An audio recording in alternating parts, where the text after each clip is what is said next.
Long before humans built cities or wrote down their first words, Earth had another name. It was not a plain word for dirt and ground, the way Earth is. It was a name that meant something closer to the world that remembers how to feel. In the old tongue of the stars, that name was Aliyah. Back then, Earth was not alone. It was part of something much bigger, a great circle of worlds bound together near the center of the galaxy, in a place the old records called the Ward. The Ward was not a wall. It was more like a heartbeat, a rhythm kept alive by many different worlds, each one giving a piece of itself to keep something terrible asleep. That terrible thing had no real name, only a description, passed down in fear, the Hollow. It was not alive the way stars or people are alive. It did not hate, it did not want, it only spread. And wherever it spread, it took away feeling, memory, and love, until nothing was left but gray silence. For a long time, ancient Earth held its place in the Ward proudly. Its people gave the barrier something no other world could give: deep, wild, uncontrollable emotion, grief that could move mountains, love that could light up a sky, anger that could shake a star. The other worlds needed that fire. Without it, the Ward grew thin and cold. But fire is dangerous, even when you need its warmth. One day, ancient Earth's grief grew too large. A war, a terrible loss. No one now remembers the whole story, only the ending. A wave of raw human sorrow poured into the Ward so strongly that it cracked a nearby star system in half. Thousands died on worlds that had nothing to do with Earth's war. The other worlds of the Ward were afraid. If Earth's feelings could break a star system by accident, what would happen if Earth ever turned that fire on purpose? So the council of that time made a choice. They would remove Earth from the Ward.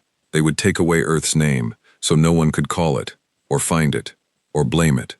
And they would hide Earth itself, wrap it in a slow, quiet distance, so it would grow old and forget what it once was. They called this the silencing. It worked, in its own way. Earth forgot almost everything.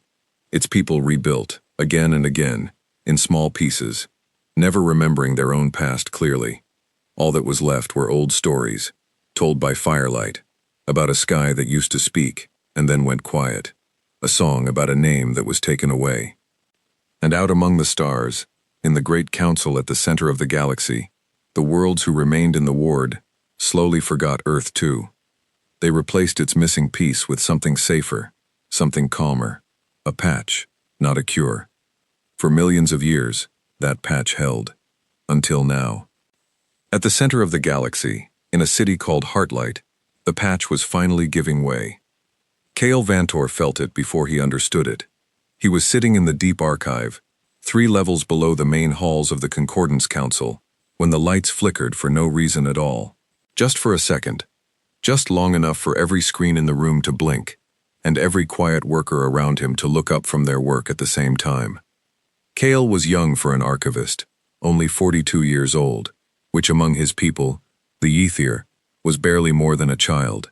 He had pale gray skin, calm eyes, and the kind of quiet, careful way of moving that all Yethir were trained to have from birth. His people believed that calm was safety. Loud feelings were dangerous. Strong feelings, if you let them grow, could crack things that should never crack. He did not know yet how true that belief was, or how wrong. The flicker passed, and the room went back to its normal hush. Around him, thousands of old records floated in soft light, each one a piece of some world's long history, kept safe in Heartlight's endless archive. Cale went back to his work, cataloging star maps from a war that ended before his grandmother was born. He didn't get far before his supervisor, an older Yethir named Sten, came to find him. "Council wants you," Sten said. His voice, like all Yethir voices, was calm and even, but Cale noticed his hands were folded a little too tightly behind his back. Among his people, that small detail was almost a scream.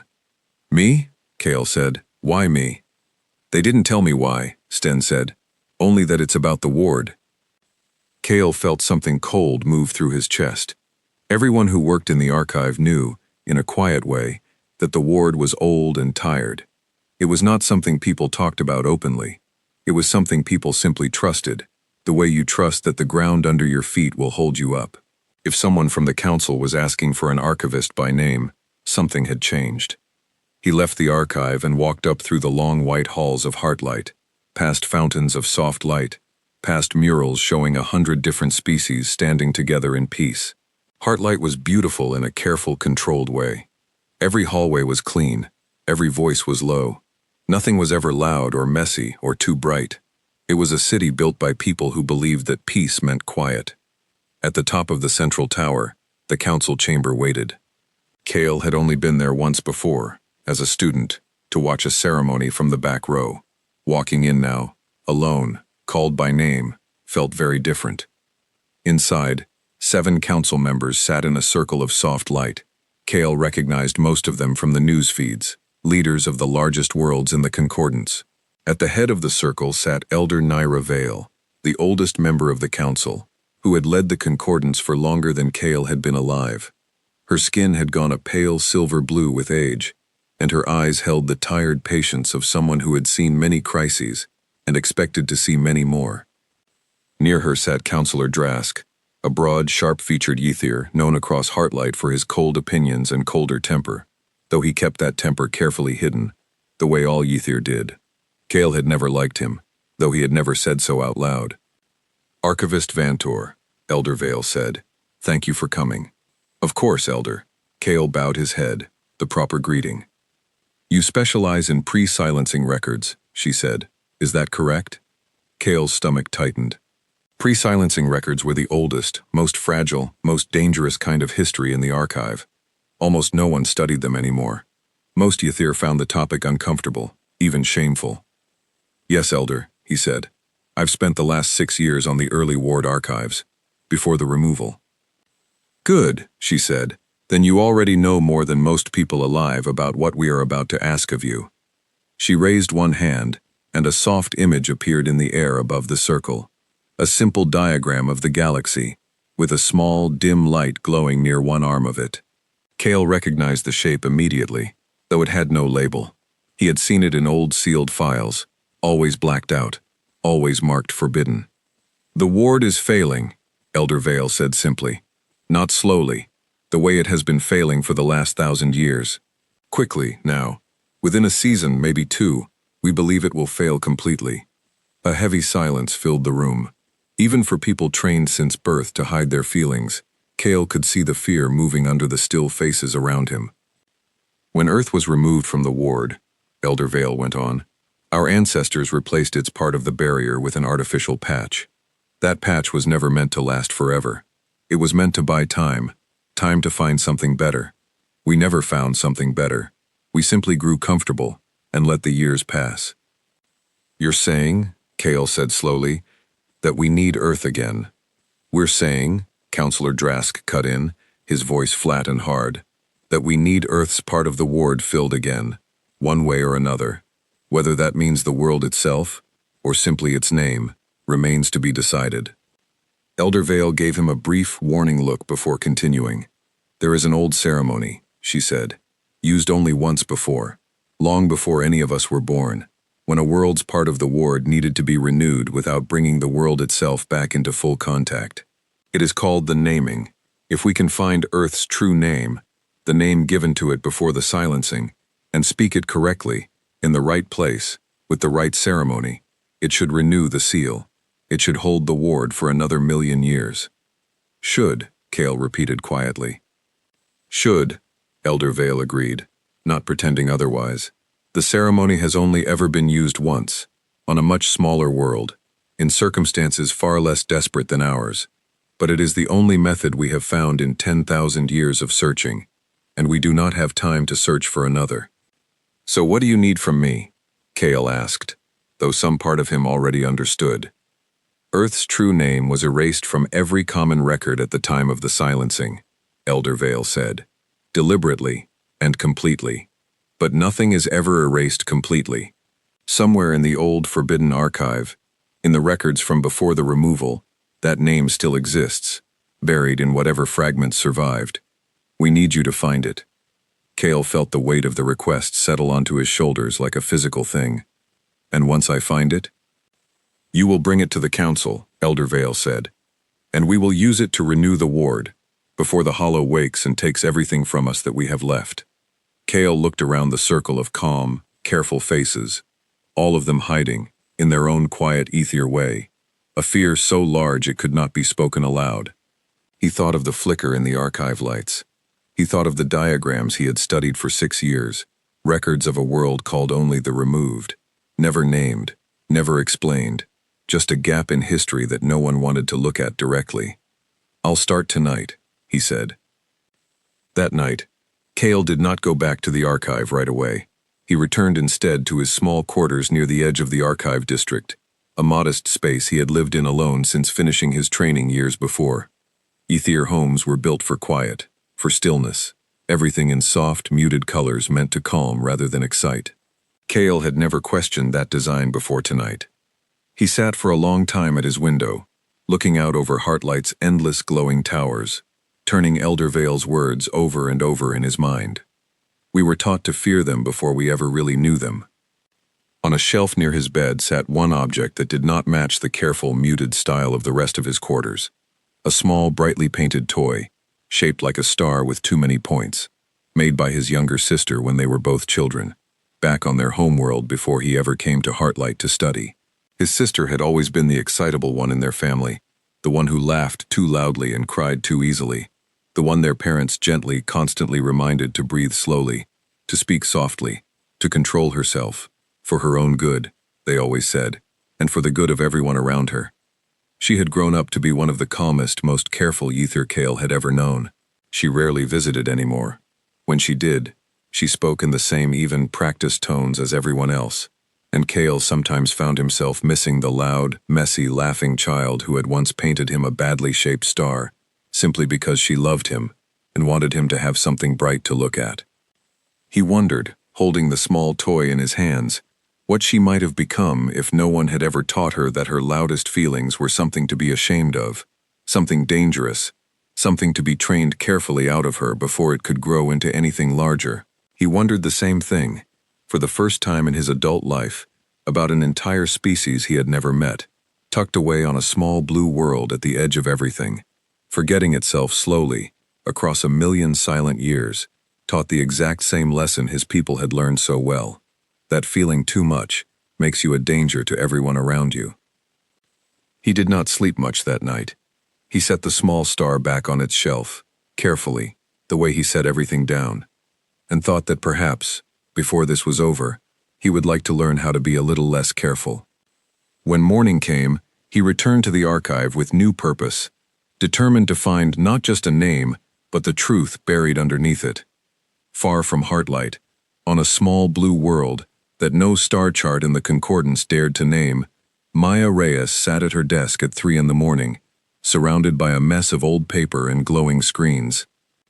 She was 29 years old, with dark curly hair pulled back in a loose knot, and the kind of tired eyes that came from caring about something far too much for far too long. On the wall behind her, taped up next to maps of ancient trade routes and photographs of stone carvings, was a single photograph of a young man in a pilot's uniform, grinning at the camera like he had just won a bet with the universe.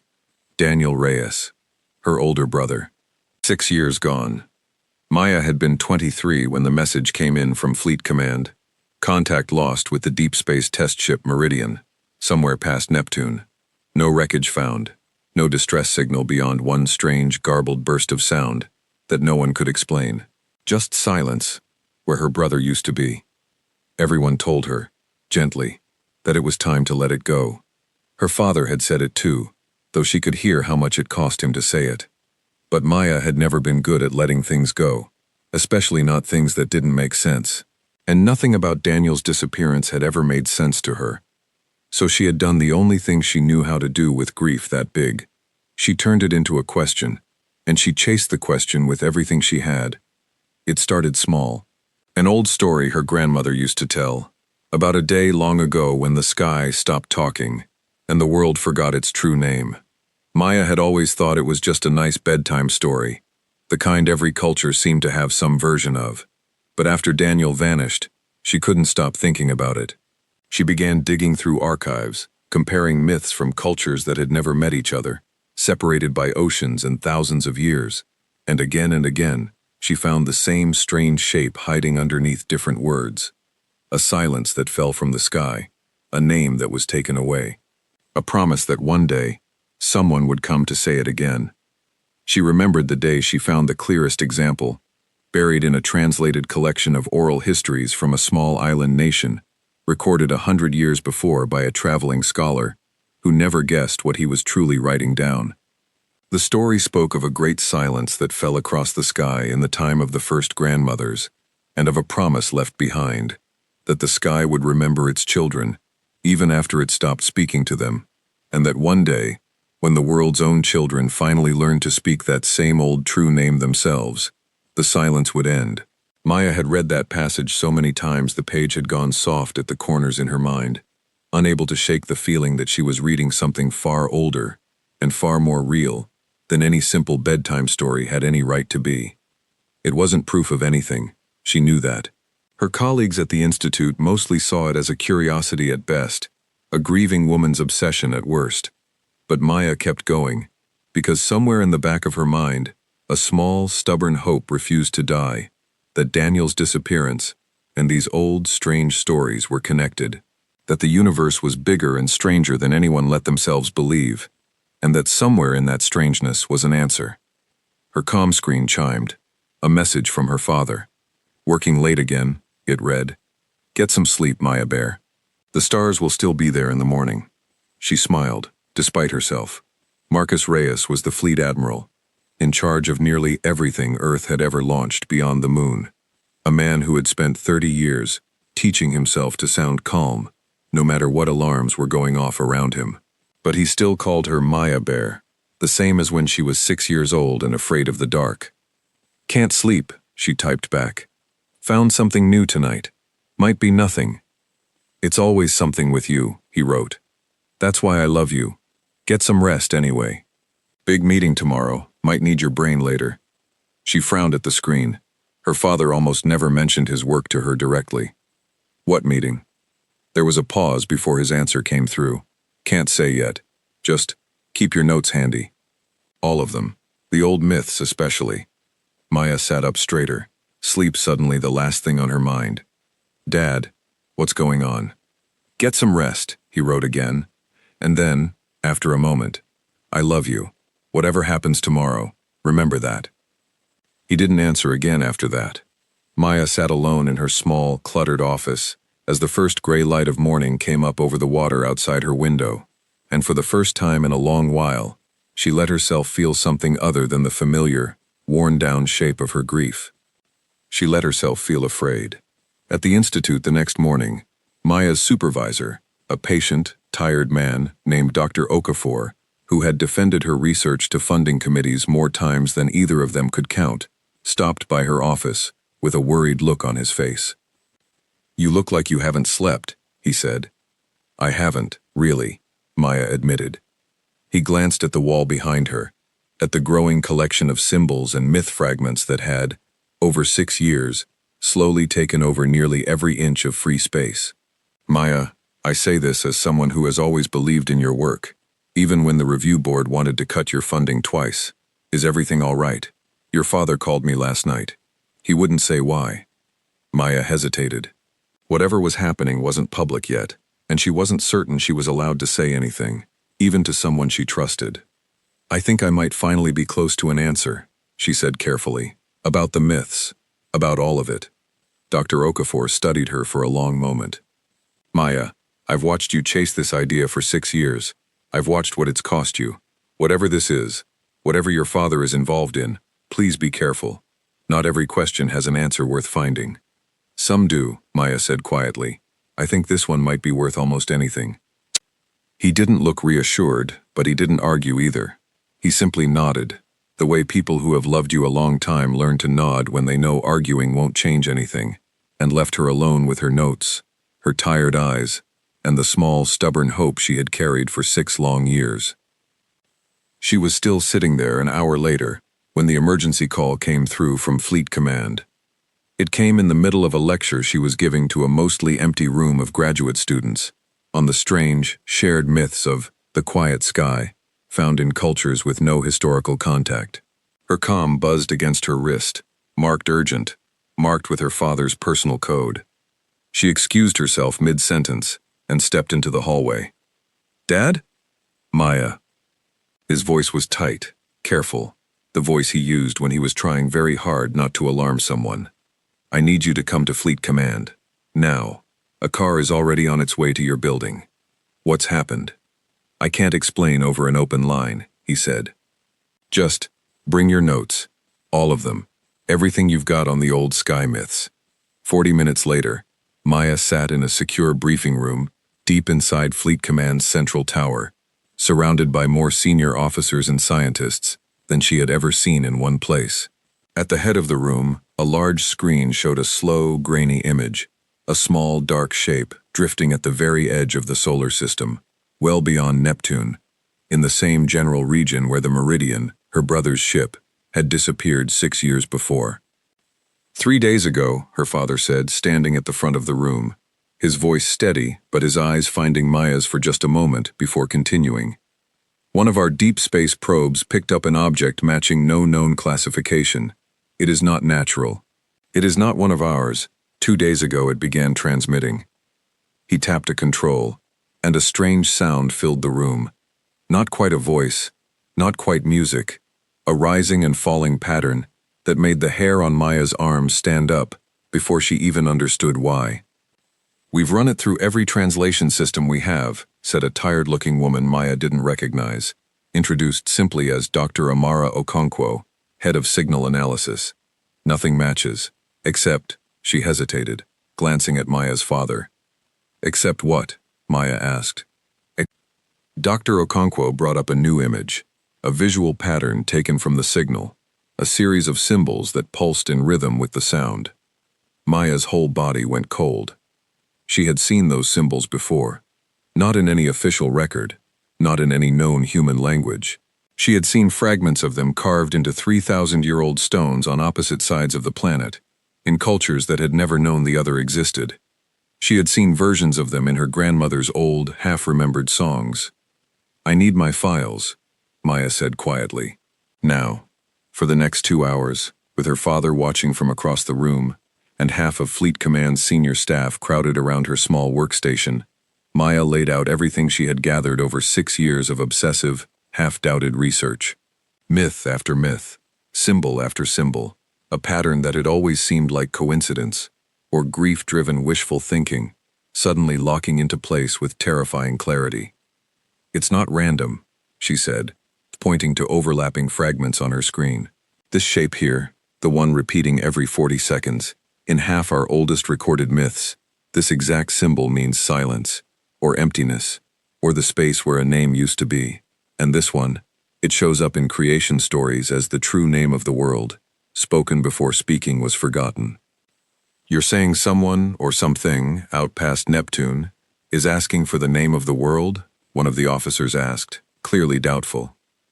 "I'm saying," Maya said slowly, feeling the shape of an impossible idea take form even as she spoke it aloud, "that maybe Earth had a different name once.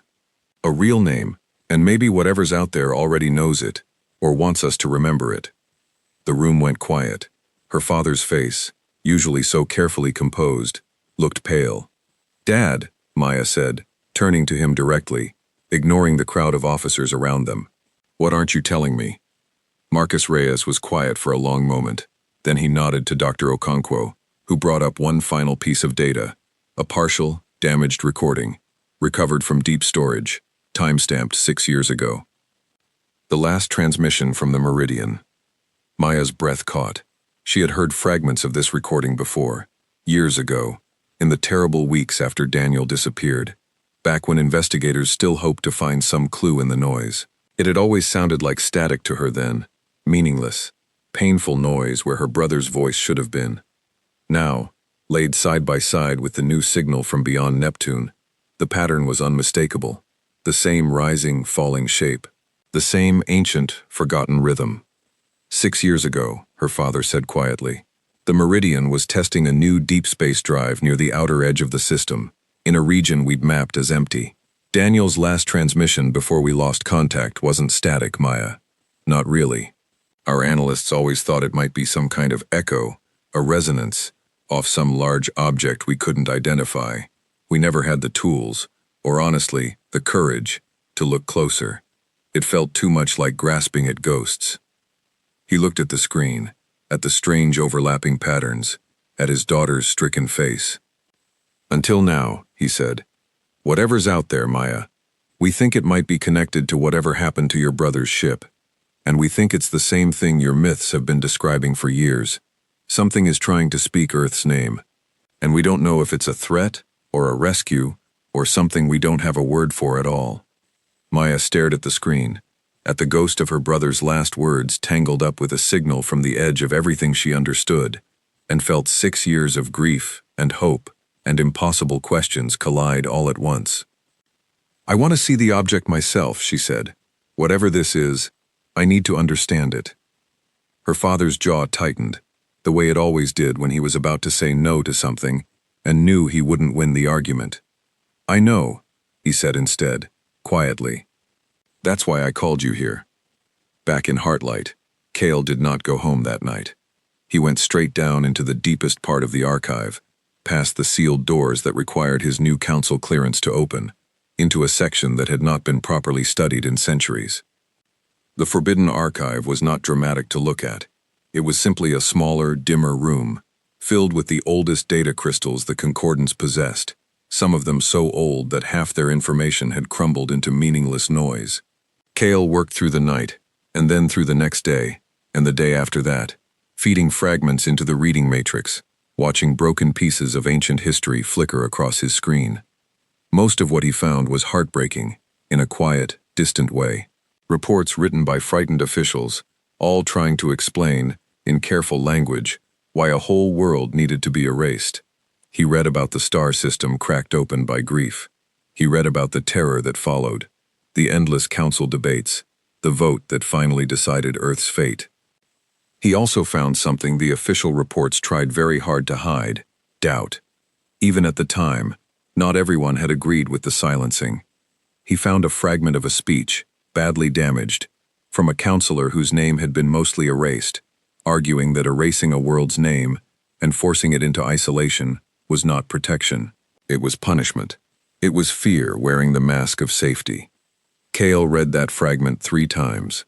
He thought about his own life, the calm halls of Heartlight, the careful voices, the way every Ether child was taught from birth to breathe slowly, to speak softly, to never let a strong feeling show on their face. He had always believed this was simply what safety looked like. Now he wondered, for the first time, what his people might have lost by believing that so completely. What his people might have done to another world, out of the same fear that shaped every quiet hallway he had ever walked through. His friend Orlin, another archivist, found him there on the 3rd day, surrounded by broken data crystals and half-eaten meals he barely remembered ordering. "You look terrible," Orlin said, which for an ether was closer to shouting in alarm than it sounded. "I found the name," Cale said. His voice came out rough, unused for days. Or part of it, enough to be sure of the rest. Orlin sat down slowly across from him. "And?" Cale didn't answer right away.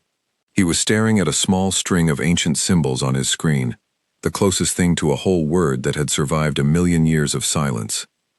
"Elia. It means something like, the world that remembers how to feel," Cale said quietly. That was its name. "Before we took it away, Cale," Orlin's voice was careful, "you know what happens next. You give that name to the council, they use it in the naming.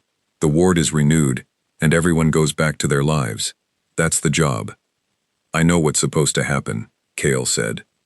"But," Cale finally looked up, "but I keep thinking about what it must have felt like, to have your whole world's name taken away, to be locked out here, alone, forgetting everything, for a mistake that happened once, a long time ago, that was never really your fault to begin with."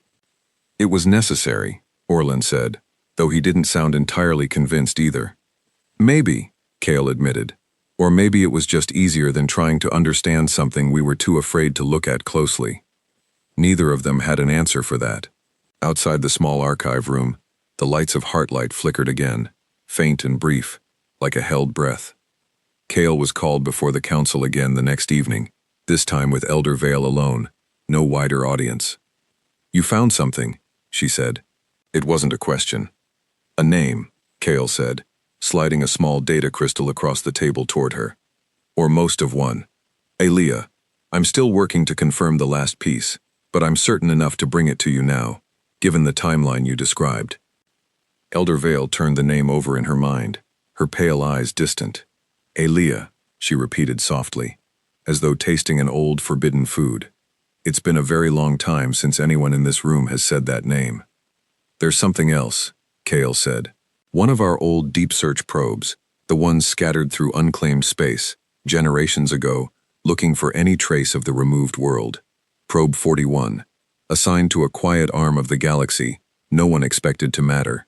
It picked up something 3 days ago, a resonance, a signature that matches, almost exactly, the old pre-silencing energy patterns from the archive." Elder Vale's careful composure slipped, just slightly, just for a moment. "You're saying we've found it." "I'm saying I think we have," Kale said. "A small system, 1 star, a handful of worlds, one of them showing exactly the kind of signature the old records describe. And Elder, the probe is also picking up signals coming from the system itself, structured signals, directed, it seems, at the probe." "They know we're there," Elder Vale said quietly. "I believe so, yes." For a long moment, the Elder said nothing at all, staring at the small, glowing name hovering in the air between them. Kale watched her carefully, searching her calm, ancient face for some sign of what she was feeling. Fear, he expected, or triumph. What he saw instead surprised him, something closer to grief. "Do you know," she said finally, "that I am old enough to remember, as a very young youther, being told the story of the silencing, as a warning against becoming attached to any single world. My teachers used it as an example. This is what happens, they told us, when a people cannot control what they feel. Do you understand what I am telling you, Archivist Vantor?" "I think so," Kale said carefully. "You're telling me that we were taught to fear them before we ever really knew them." "Yes," she said. "And now we must go and find them again, after a million years of teaching every child born in Heartlight to be afraid of exactly what they are." She closed her eyes briefly, and when she opened them again, the calm mask had returned, smooth and practiced. "The Council will vote tomorrow on sending a formal contact and verification team. I will recommend you for it, given your work on the name. Are you prepared for that, Kale?" Kale thought of the fragment of an old, half-erased speech he had found 3 days before. Erasing a world's name and forcing it into isolation was not protection. It was punishment. It was fear wearing the mask of safety. "Yes, Elder," he said. "I am." That same night, half a galaxy away, Maya stood on the observation deck of Fleet Command's central tower, looking up at a sky she had spent 6 years trying to understand. Her father found her there, near midnight, both of them too tired and too wired to sleep. "They're sending a small ship out to get a closer look," he said, coming to stand beside her at the railing. "Unarmed. Just sensors and a skeleton crew. I want you on it." Maya looked at him, surprised. "Me? I'm not fleet personnel, Dad." "No," he agreed. "But if that thing out there really is what you think it is, if it really does know some old, true name for our own planet, then I don't want a room full of soldiers speaking for us first. I want someone who spent 6 years learning how to listen." He paused, and for the first time in longer than Maya could remember, she saw real fear cross her father's face, quickly hidden but not quickly enough. "Also," he added, quieter, "if there's any chance at all that this connects to what happened to your brother, I am not sending anyone else to find that answer for you. I am not doing that to you again." Maya felt her throat tighten. She looked back up at the sky, at the small, cold points of light that had once simply been called stars, before she'd spent 6 years learning that some of them might have older, forgotten names too. Somewhere out there, past Neptune, past the edge of everything charted, something ancient was reaching toward them, using a language older than her grandmother's oldest stories. She thought of the last recording of Daniel's voice, tangled up in that same impossible pattern. "I'll go," she said. Her father nodded once, sharp and certain, the decision already made in his mind before she'd even answered. "Get some sleep if you can," he said. "We launch in 2 days." Maya stayed on the observation deck long after he had gone, watching the dark sky, thinking about names, and silence, and the strange, stubborn shape of hope. Somewhere out there, in the endless black between the stars, two very different searches were about to become one. Neither Maya nor Kale knew it yet, but in less than a week, they would stand in the same small room, on the edge of the same impossible question, and the answer they found together would change everything both of their worlds believed they knew. The name Aelia was about to be spoken again, for the first time in a million years. No one, on either side of that vast, silent distance, understood yet what that would truly mean. The ship Fleet Command sent was called the Halcyon, a small science vessel built for quiet observation, not for war. It carried a crew of 11, 2 scientists, 4 engineers, 3 pilots, 1 security officer, who made everyone slightly nervous with how often he checked his sidearm, and Maya, who had never been further from Earth than the moon in her life. The trip out to Neptune's edge took 9 days. Maya spent most of them running her research over and over in her head, checking and rechecking the symbol patterns, as if enough repeating might make the impossible feel ordinary. It didn't. The Halcyon's captain, a serious woman named Illich, kept the crew busy with drills and checks, partly to be ready for anything, and partly, Maya suspected, to keep everyone from thinking too hard about what they were flying toward. In the evenings, the crew gathered in the small common room to eat together, and slowly, over 9 long days, they became something closer to a family than a work team. The security officer, whose name turned out to be Reyes as well, no relation, though he joked about it constantly, taught Maya how to play a card game from his childhood. One of the engineers, a quiet young woman named Priya, confided one night that her grandfather used to tell a story almost exactly like the ones in Maya's research, and had always sworn it was true. Maybe he was right, Maya told her. Maybe all of them were right, all along, and we just forgot how to listen. One night, unable to sleep, Maya found Captain Illich alone on the observation deck, watching the stars slide slowly past. "Can't sleep either?" Illich asked, without turning around. "I keep wondering if I'm wrong," Maya admitted, coming to stand beside her. "About all of it. What if these symbols mean something completely different than what I think they mean? What if I've spent 6 years building an entire theory out of grief and wishful thinking, and I'm about to make a fool of myself, or worse, in front of an entire alien species?" Illich considered the question seriously, the way she considered everything. "For what it's worth," she said, "I've spent 30 years reading tactical reports, and I've learned one thing above almost everything else. The people who are usually right are the ones who are willing to say out loud that they might be wrong. It's the ones who never doubt themselves at all that you have to watch out for." "That's not exactly comforting," Maya said, managing a tired laugh. "It's not meant to be comforting," Illich said. "It's meant to be true.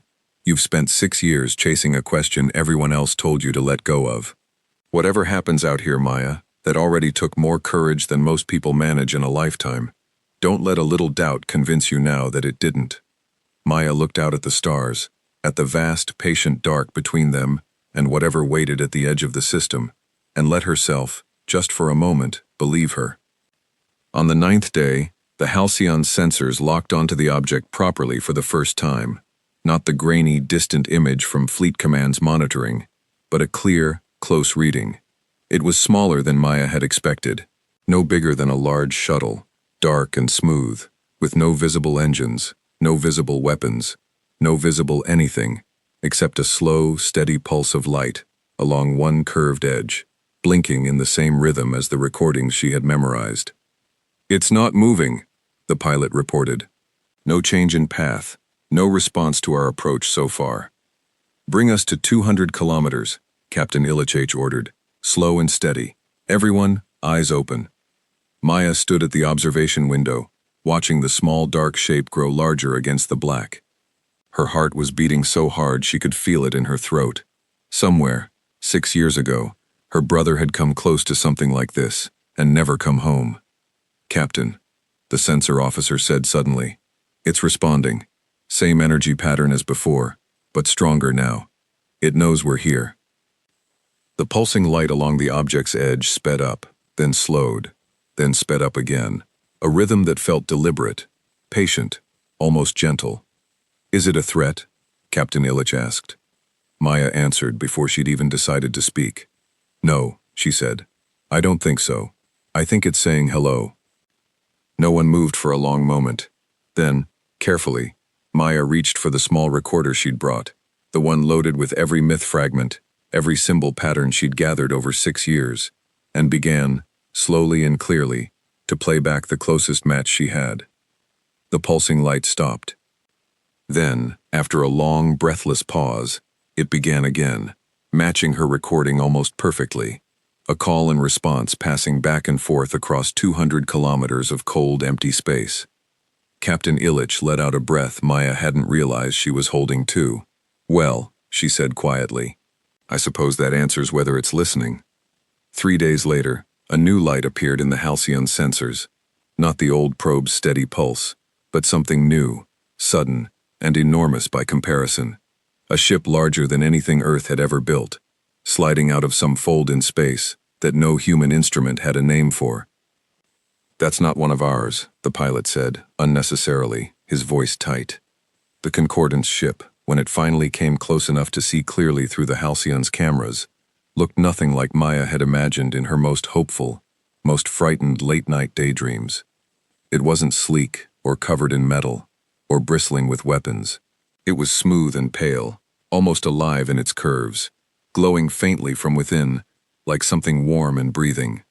A small craft detached from its underside and drifted toward the Halcyon, slow and careful, clearly signaling peaceful intent, in a language of movement that needed no translation.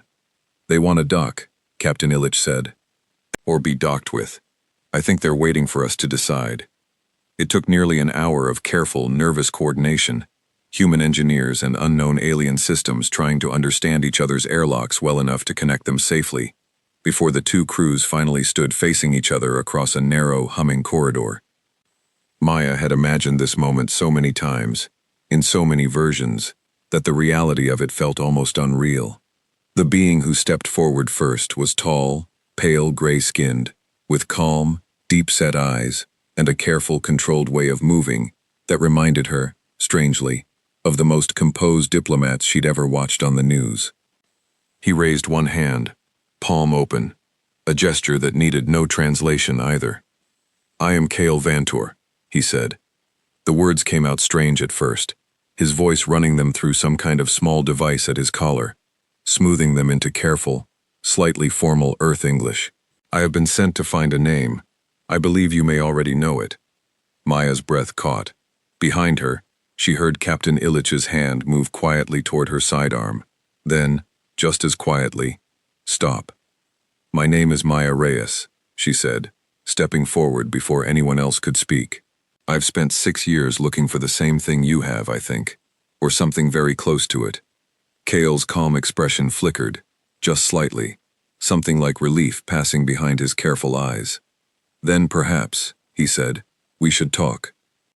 They talked for 6 hours straight, first in the narrow docking corridor, then in the Halcyon's small common room, surrounded by nervous engineers pretending to be busy with instruments they didn't need to check. Cale was careful at first, in the way Maya imagined all his people must be careful, choosing each word like it might crack something if handled wrong. But as the hours passed, and the two of them laid out fragment after fragment, her old myths beside his old archives, something in his careful manner began, very slowly, to soften. This symbol, Maya said, pulling up an image on her tablet, a spiral shape carved into stone found on 3 separate continents, always in the same strange myth of a sky that stopped speaking. You have this too? Cale studied it for a long moment, then brought up something on his own device, an ancient concordance symbol, worn nearly smooth by age, but unmistakably the same shape. We use this to mark the oldest sealed archives, he said quietly. Records from before the silencing. I've seen it my whole career, and never once wondered why it looked the way it did. Silencing, Maya repeated.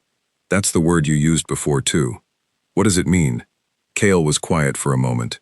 Maya could see him weighing something, some old habit of careful caution pulling against something newer, something that looked almost like guilt. It means, he said finally, the day my people took your world's name away. and made sure no one, including you, would ever remember it again. The room went very still. Why? Maya asked, though some small, cold part of her mind already suspected an answer she wouldn't like. Kale told her. Then, as much as he understood himself, the ancient ward, built by many worlds together to hold back something called the Hollow, Earth's part in that ward, once. The disaster, the star system cracked open by grief too large to hold, the fear that followed, and the choice that fear had made for an entire world, without ever asking it. Maya listened in silence, her mind spinning backward through 6 years of half-understood myths, snapping suddenly into a shape that made terrible, aching sense. The day the sky stopped talking. The name that was taken away, not folklore. Memory, worn down by 1,000,000 years into something small enough for grieving, for getting people to carry without breaking. You're telling me, she said slowly, that my whole species used to matter to the rest of the galaxy. And then one day, we didn't, because you all decided we were too dangerous to keep around. Yes, Kale said. There was no defense in his voice, no attempt to soften it. I am telling you that. Maya felt something hot and complicated rise in her chest, grief and anger, and a strange, dizzying wonder all tangled together. And now you need us again. Now the ward is failing, Kale said, and we need your world's true name to renew it, whether or not that means we need you, specifically, the people living on it now. I want to be honest with you, Maya Reyes, because I think you deserve that more than my people have ever offered your world before. I do not fully know what happens to your planet once that name is spoken. The ceremony we intend to use was built to renew a ward, not to explain itself to the people whose world it touches. Maya looked at him for a long moment, this strange, careful being who had just told her more honest, painful truth in 10 minutes than her own government usually managed in a decade. Then we'd better figure it out together, she said, before you do anything with my planet's name that neither of us fully understands. Something in Kale's calm manner finally broke, just slightly, into what might have been, on a human face, the beginning of a real smile. Yes, he said, I would like that very much. Later that day, Kale showed her the record itself, a fragile, ancient memory crystal, carefully copied 1,000 times over 1,000,000 years, so the original would never have to be touched again. I should warn you, he said, it isn't easy to watch. He was right.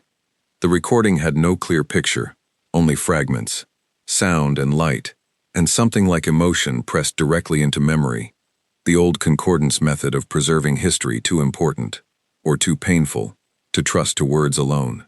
Maya felt, rather than saw, a world in the grip of grief so vast it had no edges, a war fought over something already lost, a people so deep in mourning that their sorrow had become a living, physical force, spreading outward from a single dying world until it touched the fragile threads of the ward itself. She felt the moment it broke, not as an explosion, but as a silence, sudden and complete, spreading through a star system that had done nothing wrong except exist too close to someone else's unbearable pain. 3 worlds gone quiet in an instant. Not destroyed exactly, Kale explained afterward, his voice carefully steady, but emptied. Their people simply stopped, mid-motion, mid-sentence, as whatever the grief had unleashed passed through them and left nothing behind but silence and dust. Maya sat very still for a long time after the recording ended, her hands pressed flat against her knees, trying to breathe normally. That was us, she said finally. That was ancient humans. My ancestors did that. Your ancestors' grief did that, Kale said gently. There is a difference, though my people were never very good at seeing it.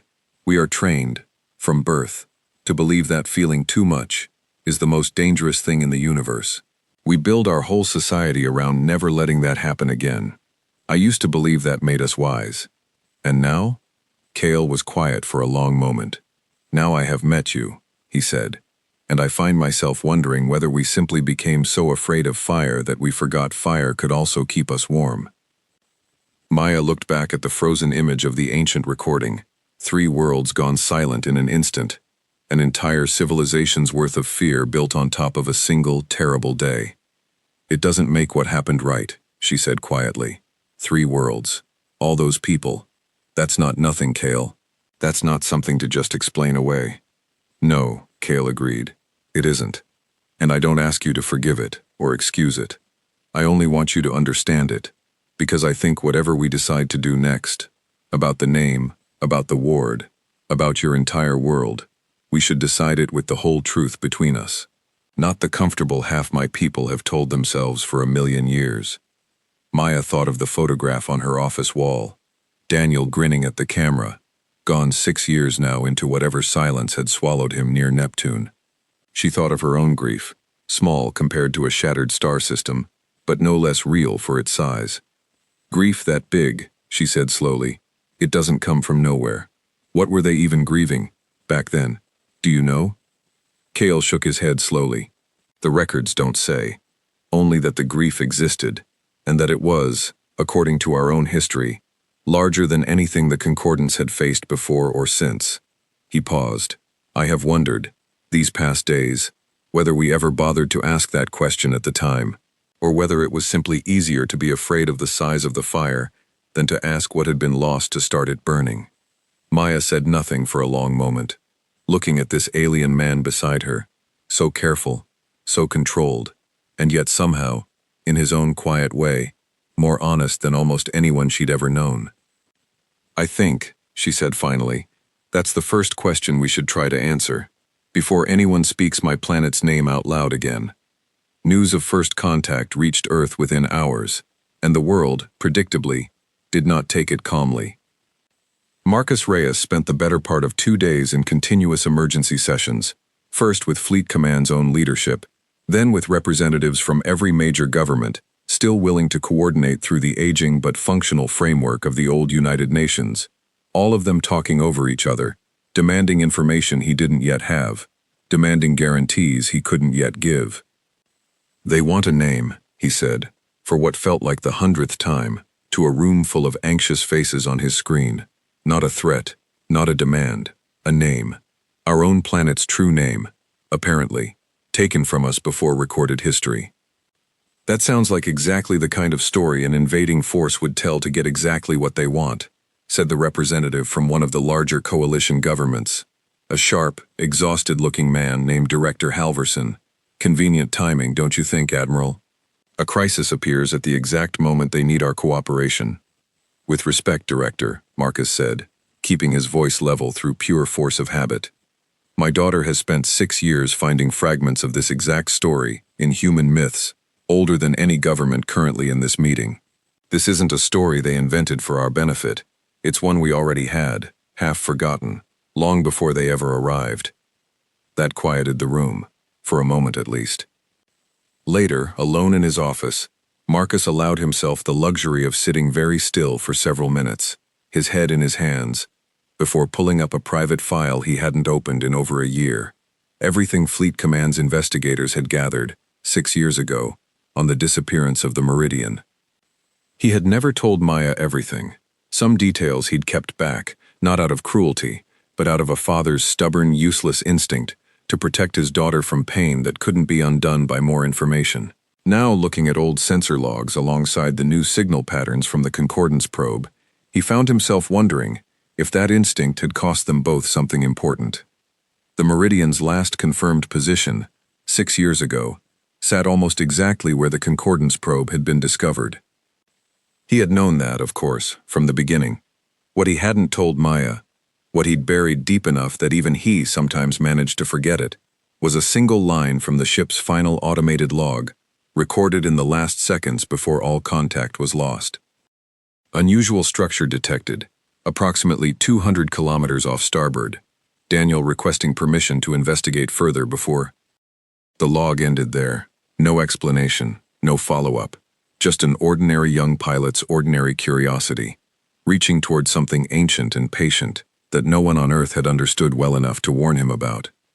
Marcus closed the file and sat for a long time in the quiet of his office, staring at nothing. Across Earth, the news spread faster than any government could control it, and faster still than anyone could fully absorb.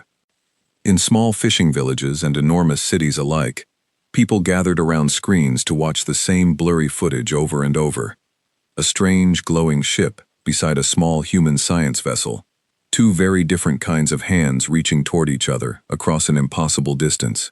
Some people wept, some people prayed, in a dozen different languages, to a dozen different gods, all of them suddenly asking the same unanswerable question. What does it mean that we are not alone, and that the ones who found us already knew our oldest, most forgotten stories? In classrooms, teachers who had spent that morning planning ordinary lessons found themselves instead answering questions they had no training for. A young boy in a school in the Highlands asked his teacher, quite seriously, whether the sky people from his grandmother's stories had finally come to take back what they'd left behind. His teacher, who had grown up hearing a very similar story from her own grandmother, found she had no honest answer that wasn't also, in some strange way, yes. Not everyone reacted with wonder. In some places, fear moved faster than curiosity ever could. Old fights over land and power, briefly quieted by shared amazement, began creeping back within days, wrapped now in new language, talk of invasion, of hidden plans, of a name given away too easily to strangers who might, after all, simply be better than humanity at hiding what they truly wanted. Religious leaders across the world found themselves suddenly, urgently re-examining texts that had stood unchanged for centuries, searching for guidance on a question none of their traditions had ever expected to answer literally. Some found comfort in verses about lost children returning home. Others warned their followers against trusting strangers who arrived carrying gifts wrapped in old, forgotten words. Scientists debated late into the night over channels meant for calm academic exchange, their careful, measured language cracking, again and again, into something closer to wonder or fear, or both at once.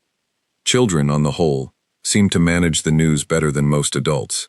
A survey conducted hastily by one worried research group found that most young children, when asked how they felt about the strangers who already knew Earth's oldest secret name, answered simply that they hoped the strangers would be nice, and that they hoped, whatever happened, their parents would still be there in the morning. Maya read that particular finding 3 times, feeling something in her chest ache with a tenderness she hadn't expected, and thought that perhaps children, without meaning to, had asked the only question that actually mattered. Maya's own research, once dismissed as a grieving woman's obsession, was suddenly everywhere, quoted by news programs across the world, some respectfully, some far less so. She tried, in the brief moments she had access to a public channel from the edge of the solar system, to explain what she had learned, carefully, honestly, resisting the urge to promise more certainty than she actually possessed. "I don't know exactly what will happen when they speak our world's true name," she said, in one brief recorded message that was replayed, argued over, and picked apart by millions of people she would never meet. "I know that our own stories, carried by people who never knew each other existed, across thousands of years, all describe some version of this same moment. I choose to believe that means something. I choose to believe that a name given back, even after 1,000,000 years, might still be a gift, and not only a danger. But I understand why some of you are afraid. I was afraid too, for a long time, of what I might find if I kept asking questions no one else wanted to ask. I found this instead. I found a chance to finally understand where we came from, and maybe, if we're lucky, why my brother's ship went silent 6 years ago. I'm going to be there when they speak our name. I'll tell you everything I can, as soon as I understand it myself." Marcus watched that message 3 times in his office, alone, feeling a complicated ache of pride and fear, so large it nearly stole his breath. His daughter, who had spent 6 years being gently, kindly told to move on from a grief no one else believed was still worth chasing, was now the person an entire species looked to for answers about its own oldest, deepest mystery. He thought, not for the first time, that Daniel would have been so proud of her. He hoped, with a fierceness that surprised him, that somewhere out there, in whatever silence had taken his son 6 years before, Daniel might somehow know it too. Back at Heartlight, Kale's reports from the edge of Earth's system reached the Council within hours, relayed through the same careful channels that had once erased an entire world's existence from the record. He did not send everything. Some things, he had decided, deserved to be understood in person, not summarized into a report that could be misread by frightened committee members. But he sent enough. Confirmation of the name, confirmation of the world, confirmation that its people were not the mindless danger 3 generations of ether children had been raised to fear. Counselor Drask was not moved. A single archivist's opinion, formed after a handful of conversations, he said, in the emergency session called to review Kale's findings, is not enough evidence to abandon a million years of caution. This world nearly cracked a star system open with grief alone. I fail to see how a pleasant conversation with one of its scholars changes that fact. No one is suggesting we ignore the danger, Elder Vale said, her voice, as always, carefully even. Only that we consider it alongside everything else Archivist Vantor has learned. This is not the same world it was a million years ago, Counselor. Its people do not even remember what happened. They inherited our fear without ever understanding our reasons for it. Then let us give them a good reason to fear us in return, Drask said, and finish the naming quickly, before whatever fire still burns in them has a chance to catch again. Kale, watching the exchange from the far side of the chamber, felt something cold settle into his chest. Counselor, he said, before he could stop himself. With respect, I do not believe fear built on a misunderstanding is a strong enough foundation to build another million years of peace on. Drask turned his sharp gaze on him. You have spent, what, 2 weeks in the presence of these people, Archivist? 2 weeks, against a million years of careful, hard-won wisdom. Forgive me, if I place slightly more trust in the wisdom. The wisdom that erased an entire world without ever asking it a single question first? Kale said, quieter now, but not backing down. Forgive me, Counselor, if I have started to wonder exactly how wise that wisdom truly was. The chamber went very still. Elder Vale's eyes moved between the two of them, something unreadable passing behind her calm expression. Enough, she said finally. The ward will not wait for us to settle a disagreement, however important. We have the name. We have confirmation of the world. The naming ceremony will proceed, as planned, within the week. She paused, looking directly at Kale. You will be part of the delegation invited to witness it, Archivist Vantor, along with a small representative party from Earth itself, should they choose to send one. I believe, after everything you have both learned, they deserve to be present for what happens to their own world's name. Drask's jaw tightened, but he said nothing further. His certainty did not come from nowhere. Few people at Heartlight knew that his own grandmother had served on the small crisis team that first catalogued the aftermath of Earth's ancient grief, back when the wound left by that shattered star system was still raw enough to visit in person. She had spent her whole later life unable to fully describe what she had seen there, only that she had returned changed, quieter, more careful than even Yethir custom required, and had raised her grandchildren with a single, unbending rule: control what you feel, before it controls you. Drask had inherited that rule the way some people inherit an old house, without ever quite choosing to move in, and had spent his whole career treating it as the most important lesson his family had ever given him. He was not cruel. He simply could not imagine, even now, that anything good could come from unlocking a danger his own grandmother had spent her whole life warning him about. Kale bowed his head, accepting the assignment, though a small, cold voice in the back of his mind kept repeating Elder Vale's earlier words. I do not fully know what happens to your planet once that name is spoken. He thought of Maya's face, the fierce, careful hope in her eyes as she'd said, before anyone speaks my planet's name out loud again. He hoped, more than he had ever hoped for anything in his careful, quiet life, that they would find their answer in time. Word of the Council's decision reached Maya within hours, delivered personally by Kale, his careful manner not quite hiding the tension underneath. They want a delegation from Earth, he told her, as the Halcyon's small crew gathered to listen. A small one, to witness the naming ceremony, and to speak, if they wish, before it happens. And after? Maya asked. What happens after they speak my planet's name in front of the whole galaxy? Kale hesitated, and that hesitation told her more than any answer could have. Elder Vale believes it will renew the ward peacefully, he said. A patch of the barrier, restored, without requiring your world's continued involvement the way it once did, long ago. That is the official position, and I believe Elder Vale means it honestly.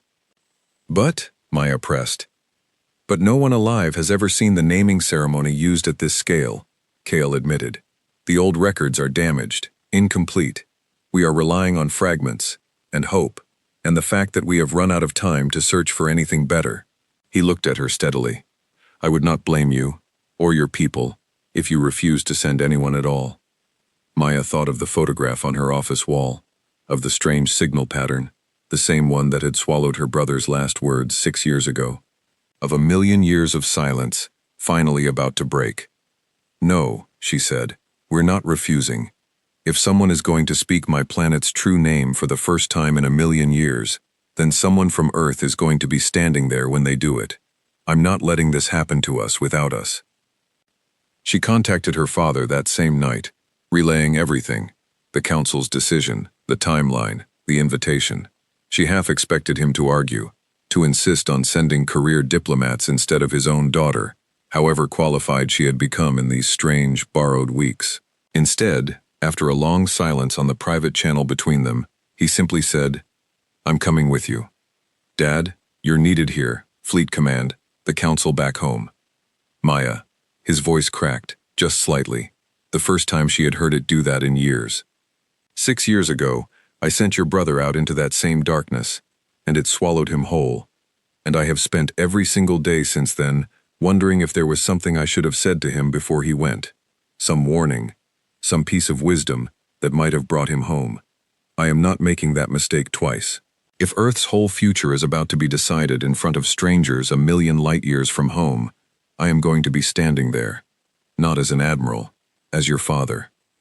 Maya closed her eyes, feeling something in her chest ache and loosen at the same time. Okay, she said quietly. Okay, Dad, come with me. Alone in his office after that call ended, Marcus sat for a long time with his head in his hands. He thought of all the years he had spent training himself to separate his work from his family, to be Fleet Admiral Reyes during the day, and simply Dad in the evenings, as though the two roles could be kept in entirely separate rooms. 6 years ago, that careful separation had shattered the moment Daniel's ship went dark, and he had spent every day since trying, and failing, to rebuild the wall between them. He realized, sitting there, that he no longer wanted to rebuild it. Whatever waited for them at the center of the galaxy, he would rather face it as a father who happened to also command a fleet than as an admiral who happened to also have a daughter. It was, he thought, a strange kind of relief, letting that old wall fall for good. Far away, in the deep archive beneath Heartlight, Cale spent that final night before departure exactly where he had spent so many nights in the past weeks, alone, surrounded by broken fragments of ancient history, searching for anything, any detail, any warning, that might tell him what would truly happen when Aelia was spoken again, after a million years of silence. Days before, in a corner of the pre-silencing records he had avoided until then, personal records rather than official reports, diaries and letters and fragments of ordinary lives preserved more by accident than by any deliberate care, he had found one entry that stayed with him still. A short, badly damaged recording, made by someone whose name had not survived, recorded in the final days before the silencing was carried out. The voice was calm, almost resigned, speaking to someone who was never named, perhaps a child, perhaps simply the future itself. They tell us tomorrow the sky will stop answering, the voice said, worn thin by time and damage. I don't know if you'll ever hear this, whoever you are, however many years from now. I don't know if anyone will remember to look, but I want you to know, whoever finds this, that we were not monsters. We only loved too hard, and grieved too loud, and no one ever taught us how to carry something that large without breaking something else along the way. I hope, if you ever learn our true name again, you say it kindly. I hope you remember that a world is more than the worst day it ever had. He had sat with that recording for a long time before he could bring himself to close the file. It surfaced again now, unbidden, on this final quiet night, and he found himself, without quite deciding to, making a small, private promise to whoever that long-dead voice had belonged to, that he would carry their hope carefully, all the way to the ceremony, and try, however it turned out, to say their name kindly. He found nothing new that night, only the same worn, incomplete records, the same careful hope of a council desperate for a solution, and unwilling perhaps to look too closely at the cost of getting it wrong. Orlin found him there again, near midnight, just as he had weeks before. You should rest, Orlin said. Big day tomorrow. I keep thinking about something Maya said, Kale admitted, that we're not letting this happen to her world without her world being present for it. I keep wondering if that's enough. If being present for a decision is the same as truly having a choice in it. Orlin was quiet for a long moment. Do you think the naming will hurt them? I don't know, Kale said honestly. I don't think anyone knows. Not really. Not for certain. That's what frightens me most of all. He looked down at the small glowing name still hovering above his desk, the same word he had carried carefully out of a million years of silence. Alia. The world that remembers how to feel.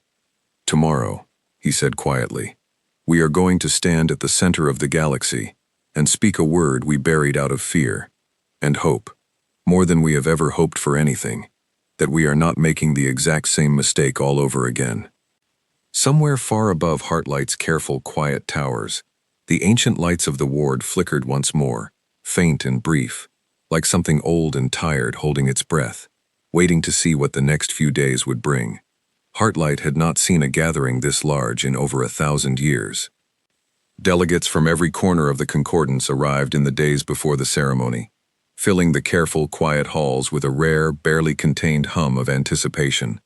Kale watched them come, ship after ship settling into the docks below the central tower, and felt the old, familiar calm of his home city straining, just slightly, under the weight of so much unspoken feeling. The Yither, of course, showed nothing on the surface. They walked the halls with the same measured steps as always, spoke in the same even tones, folded their hands in the same careful patterns. But Kale had spent enough weeks now watching a very different kind of people.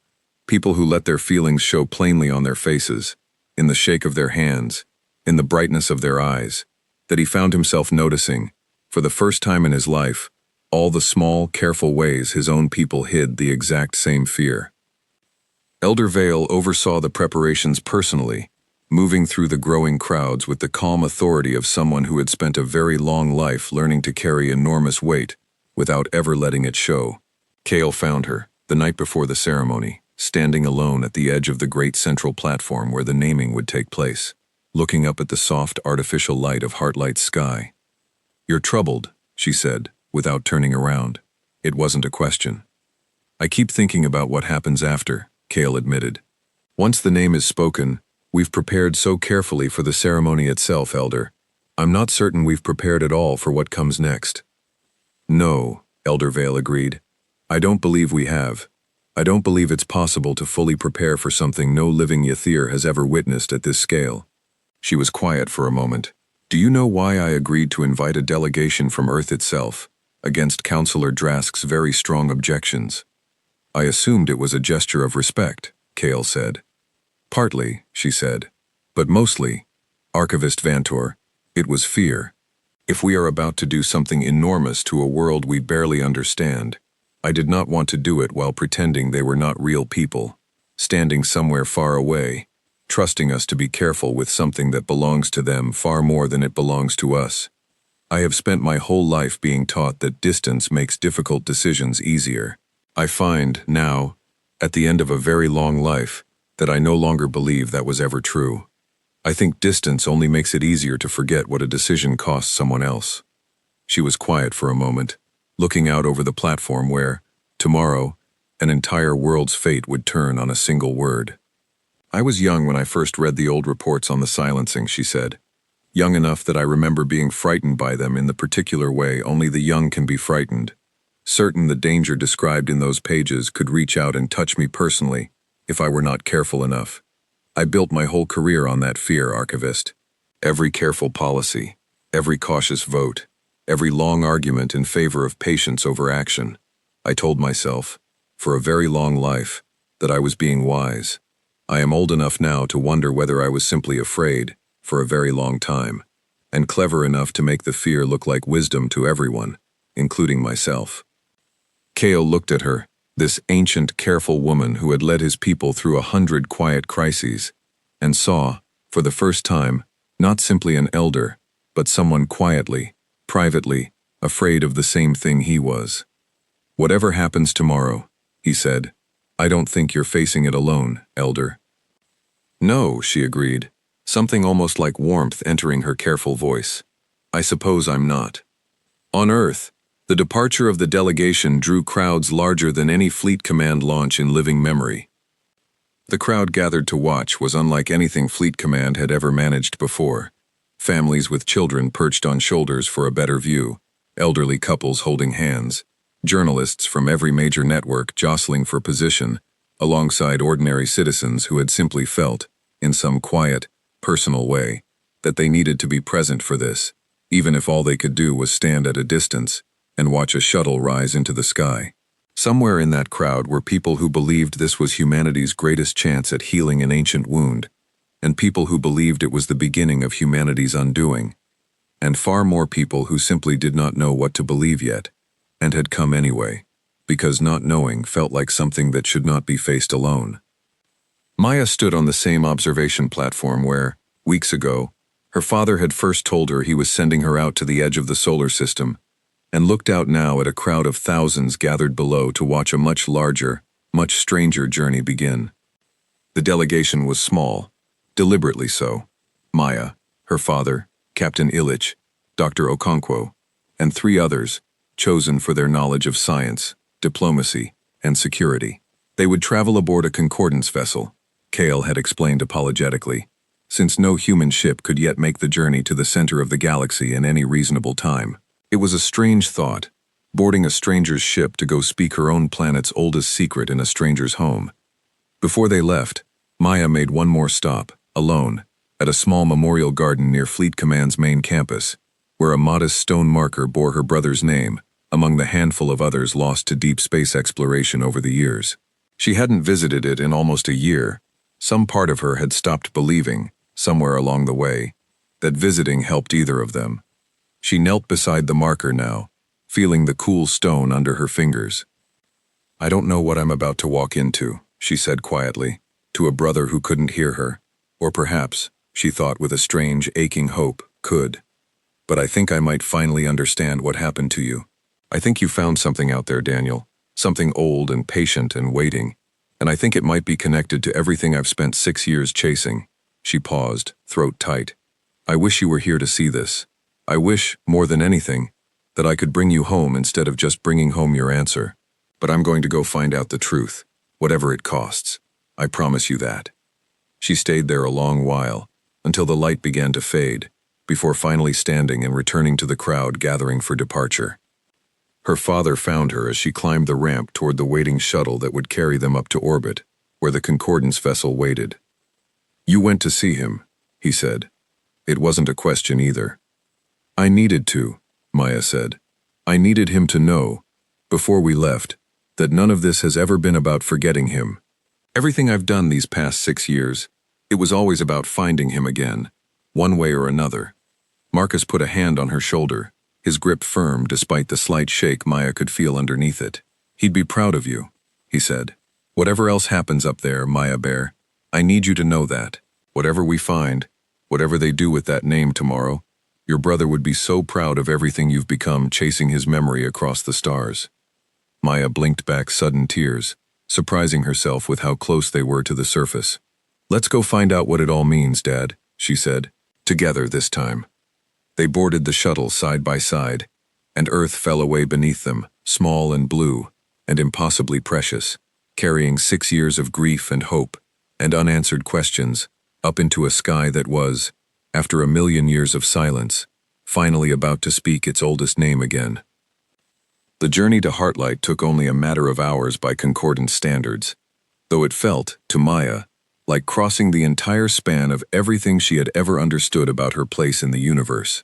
She spent most of it at the viewport, watching stars blur and shift in ways no human physics textbook had ever described, her father silent and thoughtful beside her.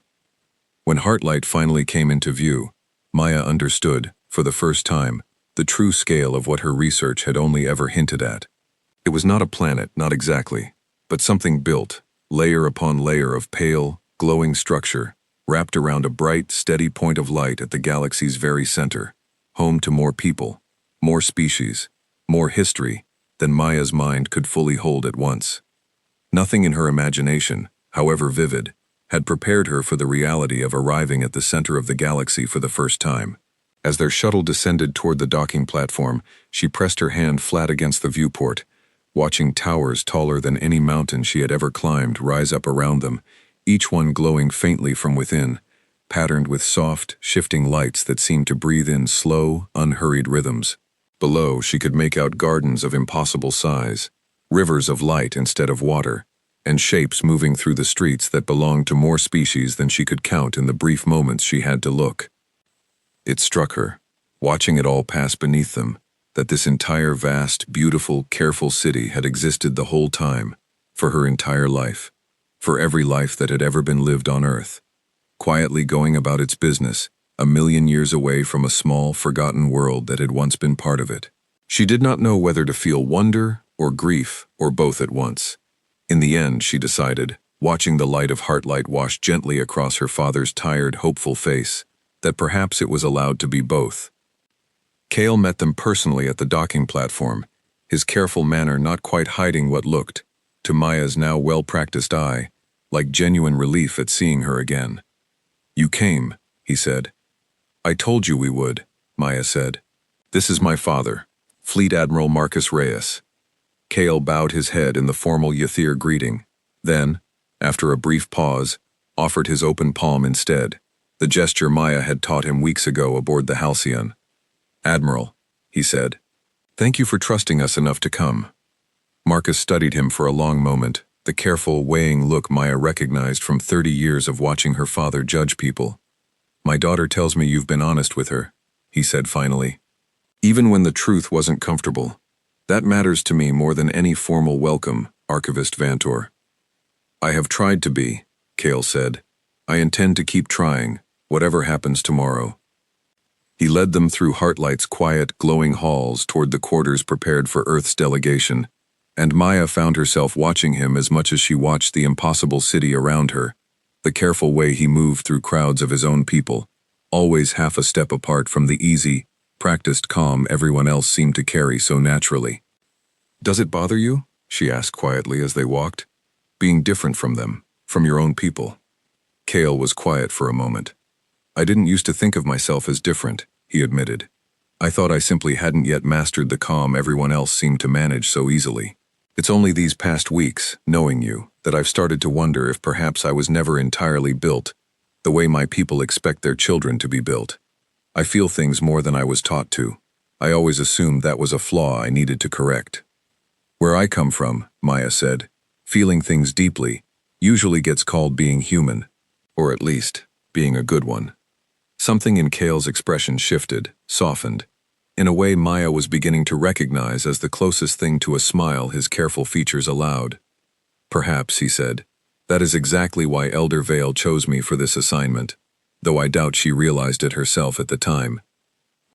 That evening, before the ceremony, Kale found Maya alone on a small balcony, overlooking Heartlight's endless glowing towers, staring up at a sky with no stars in it at all, only the strange, steady light of the galaxy's core, close enough here to wash out everything else. "I keep thinking about something you told me," he said, coming to stand beside her, "about choosing to believe your world's true name might still be a gift, even after everything my people did to take it away."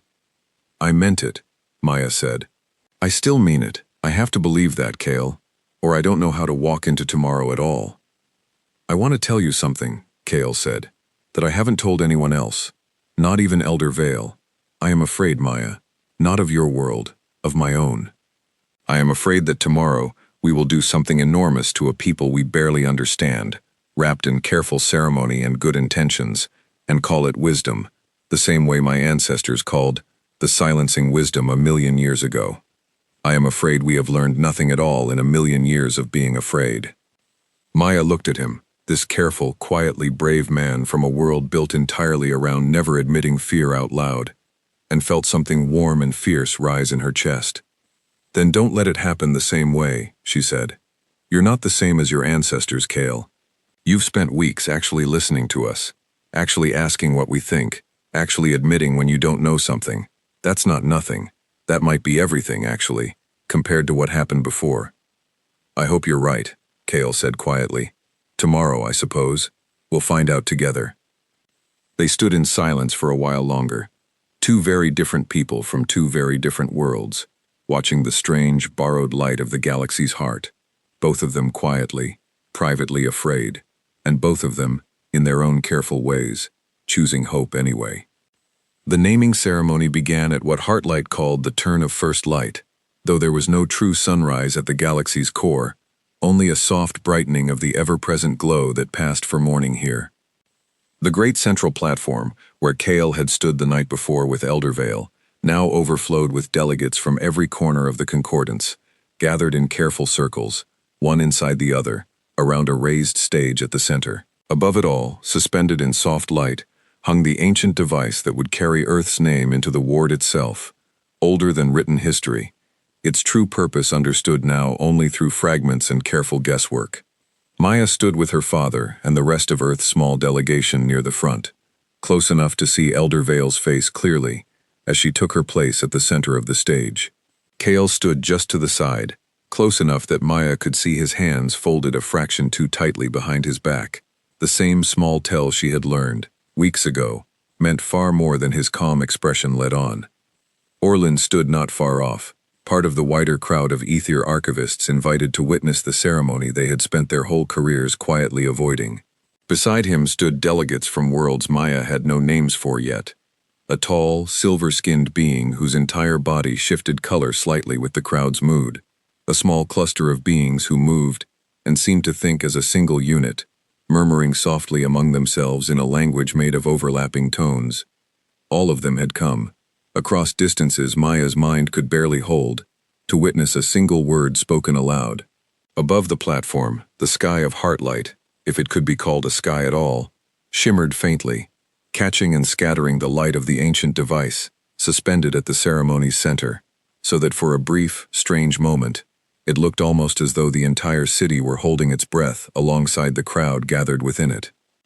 Eldervale raised her hands, and the vast gathered crowd fell silent, a stillness so complete that Maya could hear her own heartbeat in her ears. Maya had imagined this moment countless times over the past weeks.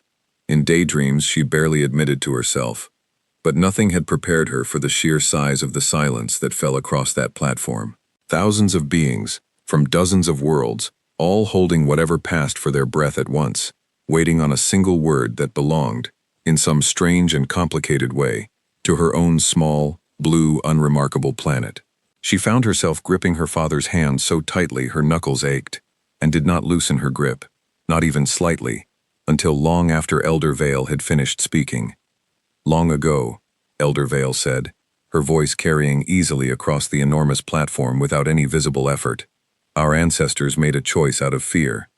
They took a name from a world that had done nothing but feel too deeply, and in taking that name, they took away that world's place among us, its voice, its very memory of itself. We called it protection. History, I think, will eventually call it something closer to the truth. A wound, caused by fear, and left to hurt for 1,000,000 years." A murmur passed through the crowd, uneasy. Maya felt her father's hand find hers, gripping tightly. "Today," Eldervale continued, "we do not undo that wound. I do not believe it can be fully undone. But we can, perhaps, begin to close it, honestly, in full view of the people we wounded, rather than in the careful shadows where such decisions have always been made before." She turned, slowly, to look directly at Maya and her father, standing among the small delegation from Earth. "We speak this name today, not to reclaim a world that was never truly ours to own. We speak it to renew a promise, broken 1,000,000 years ago, that every world within this ward deserves to be seen, and named, and remembered, not erased out of fear of what it might become." She turned back to the ancient device above the stage, closed her eyes for a long moment, and spoke. "Elia." The word moved through the vast gathered crowd like a physical thing, a ripple of sound and light spreading outward from the stage, catching in the ancient device above, which began, slowly, to glow with a soft, deep warmth that had not been seen in Heartlight in longer than any living being could remember. Maya felt it too, a strange warm pressure behind her ribs. as though something ancient and patient had just recognized its own name spoken aloud after 1,000,000 years of silence, and was, in its own vast, quiet way, weeping with relief. Beside her, her father made a small, choked sound, and Maya turned to see tears running freely down his weathered face, the same careful composure he had built over 30 years of military discipline, utterly undone by a single ancient word. Dad? "I don't know why," he said, voice rough. "I don't know why it feels like this, like something I lost a long time ago just came home." Around the platform, the vast crowd of delegates, species Maya had no names for yet, all watching in careful, practiced calm, began, slowly, to celebrate. Soft lights bloomed across Heartlight's towers. Somewhere, ancient bells that hadn't rung in 1,000,000 years began, quietly, to sound. Elder Vale allowed herself, for just a moment, a small, tired smile, the calm satisfaction of an enormous burden finally, carefully, set down. "The ward is renewed," she announced, and the crowd's careful celebration grew a little less careful, a little warmer, relief finally allowed to show plainly, on faces built for 1,000,000 years of hiding, exactly that kind of feeling. Counselor Drask watched the celebration from the edge of the platform, his expression as carefully composed as ever, though something uneasy moved behind his eyes that he did not allow anyone else to see. He did not trust this. He did not trust the warmth spreading through the crowd, the bells ringing for the first time in 1,000,000 years, the soft, relieved tears he could see even on faces trained since birth never to show them. He had spent his whole life believing that his caution protected people, watching Elder Vale's small, tired smile, watching the ancient device glow with a warmth that felt, even to him, uncomfortably alive. He found himself wondering, for the first time, whether caution alone had ever been enough to protect anyone from anything. He did not enjoy the thought. He filed it away regardless, the way he filed away every uncomfortable thing, and told himself he would examine it later, when there was time. There would not, as it turned out, be very much time at all. Kale, standing near the edge of the stage, watched Maya's face rather than the celebration around them, some old habit of careful attention, refusing to let go even now.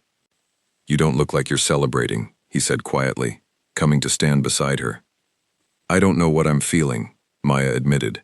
"Relief, I think. And something else, something underneath the relief, that I can't quite name yet." She looked down at her own hands, strange new warmth still fading from behind her ribs, and thought of her brother's last words, tangled forever now in the same ancient rhythm that had just echoed across an entire galaxy's celebrating heart.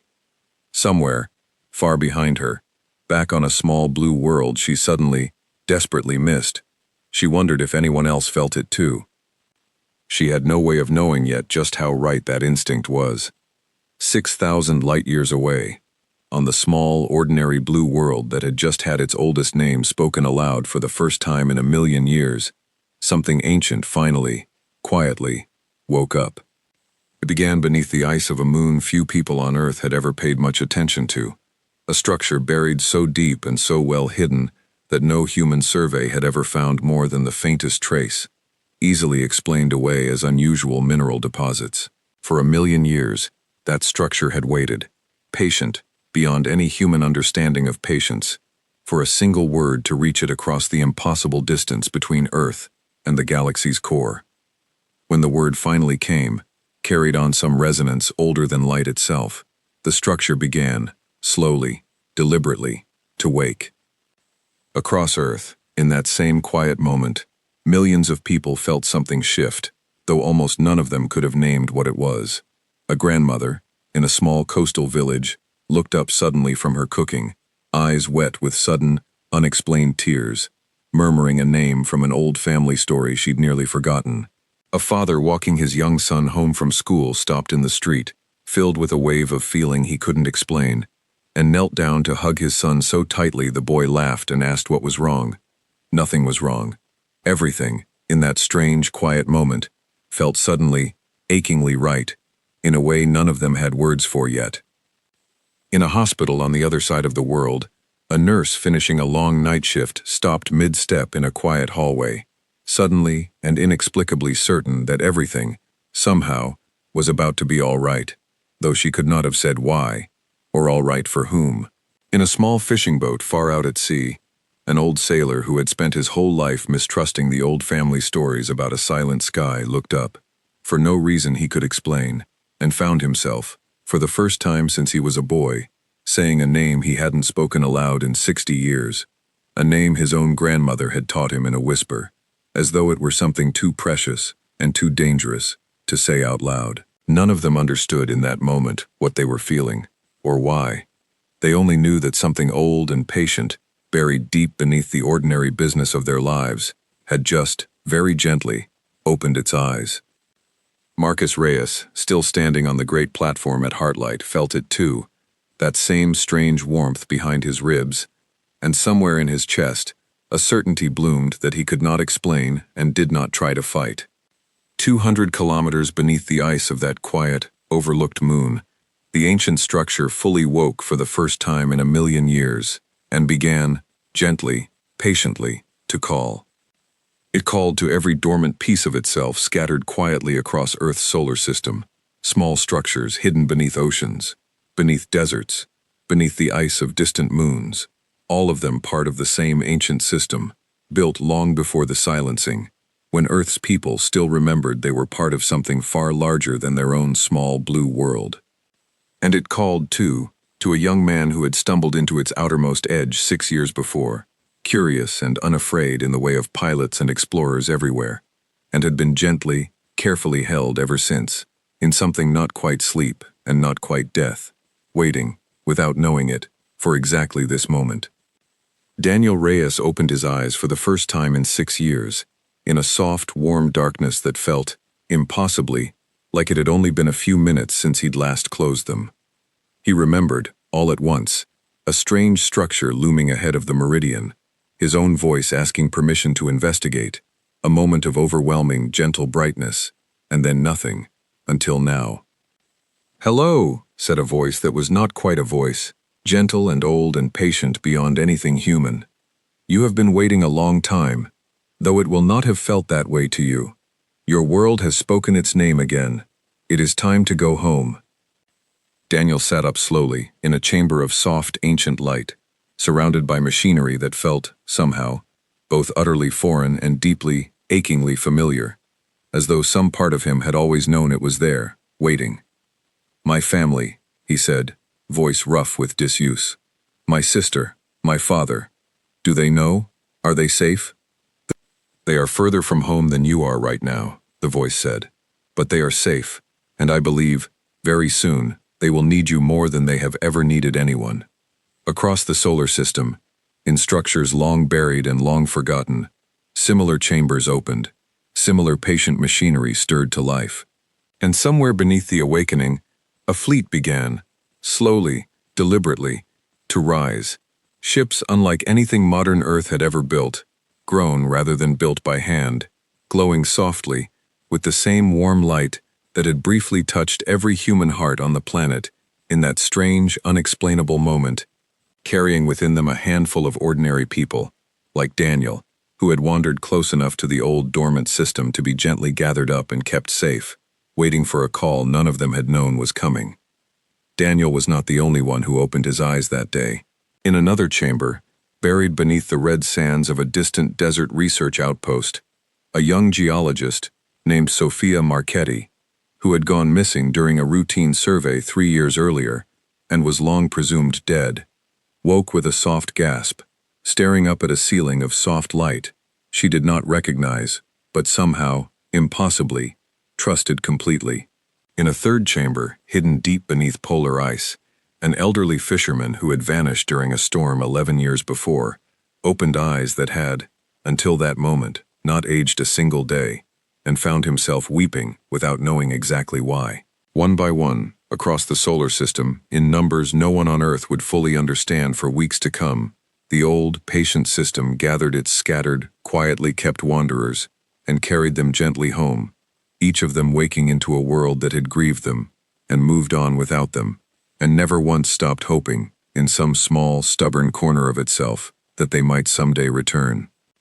At Fleet Command, alarms began sounding within minutes, sensors picking up dozens, then hundreds of new energy signatures, rising from locations no one had ever surveyed carefully, moving with purpose and grace toward a single destination none of Earth's remaining officials needed a translator to understand. They were heading toward the center of the galaxy. They were heading toward Heartlight. And at the helm of the lead vessel, still getting used to a body that felt both entirely his own and subtly, permanently changed, Daniel Reyes looked out at a sky full of stars he hadn't seen in 6 years, and felt, for the first time since he'd opened his eyes, something that was not quite fear and not quite joy, but a strange, vast calm, as though he finally understood, in some deep, wordless way, exactly what he had always been meant to do. "Take us home," he said quietly, to a ship that somehow already knew exactly what he meant. "Let's go find my family." The celebration at Heartlight lasted less than an hour before the first alarms began. Cale felt it before he understood it, the same way he'd felt the flicker in the archive lights weeks before, a subtle wrongness in the careful rhythm of Heartlight's systems, a tension rippling through the crowd of delegates, even as their earlier relief still lingered on their faces. Elder Vale was the first to receive the report, her calm expression tightening in a way Cale had never seen before, not even in the tensest council sessions of the past weeks. "Multiple energy signatures," she said, reading from a report that had just reached her, "rising from the Earth system. Dozens of them. No, more than that. Hundreds, all moving on a direct path toward Heartlight, at speeds our sensors cannot fully explain." The celebration around them faltered, then stopped entirely, careful Youthier calm straining visibly under sudden alarm. "That's not possible," Counselor Drask said, pushing forward through the crowd, his earlier cold satisfaction turning instantly into something sharper. "We renewed the ward. We spoke the name exactly as the old records instructed. This was meant to secure the barrier, not summon an armada." "Perhaps," Cale said slowly, a terrible thought forming in his chest even as he spoke it aloud, "we misunderstood what the name was truly for." Maya, standing nearby with her father, felt her heart lurch. "What do you mean?" Cale turned to her, his careful manner entirely gone now, replaced by something raw and afraid. "The old records described the naming as a way to renew a broken part of the ward," he said. "We assumed that meant simply repairing a barrier, a wall keeping something out. But a name is not only a wall, Maya. A name is also a call. It's how you bring someone home." Marcus Reyes went very still beside his daughter. "You're saying we didn't just fix a wall," he said. "You're saying we called something." "I'm saying," Cale said, his voice barely steady, "that I believe we called your world's true, ancient self home to the place it was always meant to stand.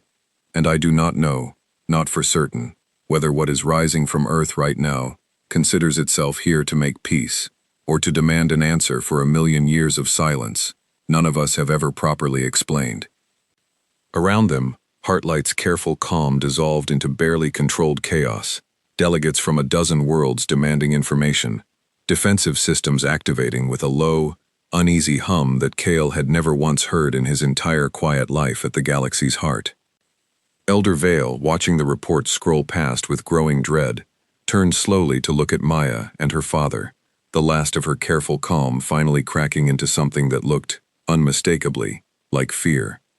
"We celebrated," she said quietly, almost to herself, "before we understood what we had truly done." Above them, the ancient device that had carried Earth's name into the ward still glowed with soft, steady warmth, indifferent to the panic spreading through the crowd below it, as though it alone understood exactly what had been set into motion, and considered it, in its own vast, patient way, entirely correct. Maya looked at her father, at Cale's stricken face, at the growing chaos around them, and felt a strange, fierce clarity rise up through her own fear. Somewhere out there, in ships no one at Heartlight yet understood, humanity was coming, not as the mindless danger 1,000,000 years of fear had taught the Concordance to expect, but as something else entirely, something that even Maya herself didn't fully understand yet.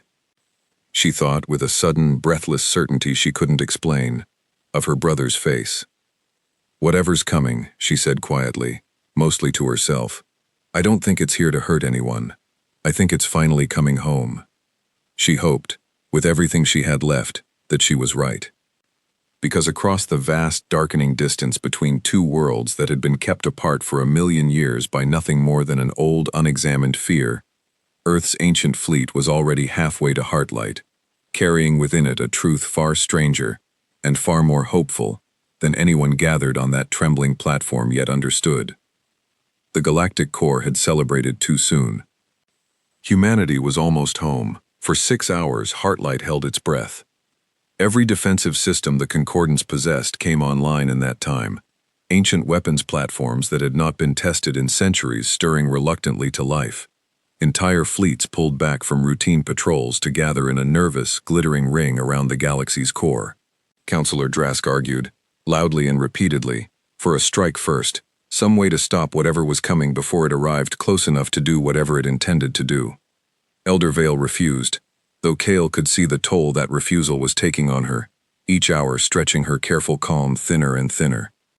"We do not know their intentions," she said, for what felt like the 20th time, in an emergency session that had run continuously since the first alarms sounded. "We will not answer an unknown fleet's arrival with violence, not after everything we have already done to their world, out of fear alone." "And if their intention is exactly the violence we fear," Drask pressed, "will your caution feel so wise, Elder, when that fleet is close enough to burn Heartlight from the sky?" "If that is truly their intention," Elder Vale said quietly, "then I doubt very much that anything we do in these final hours will change the outcome.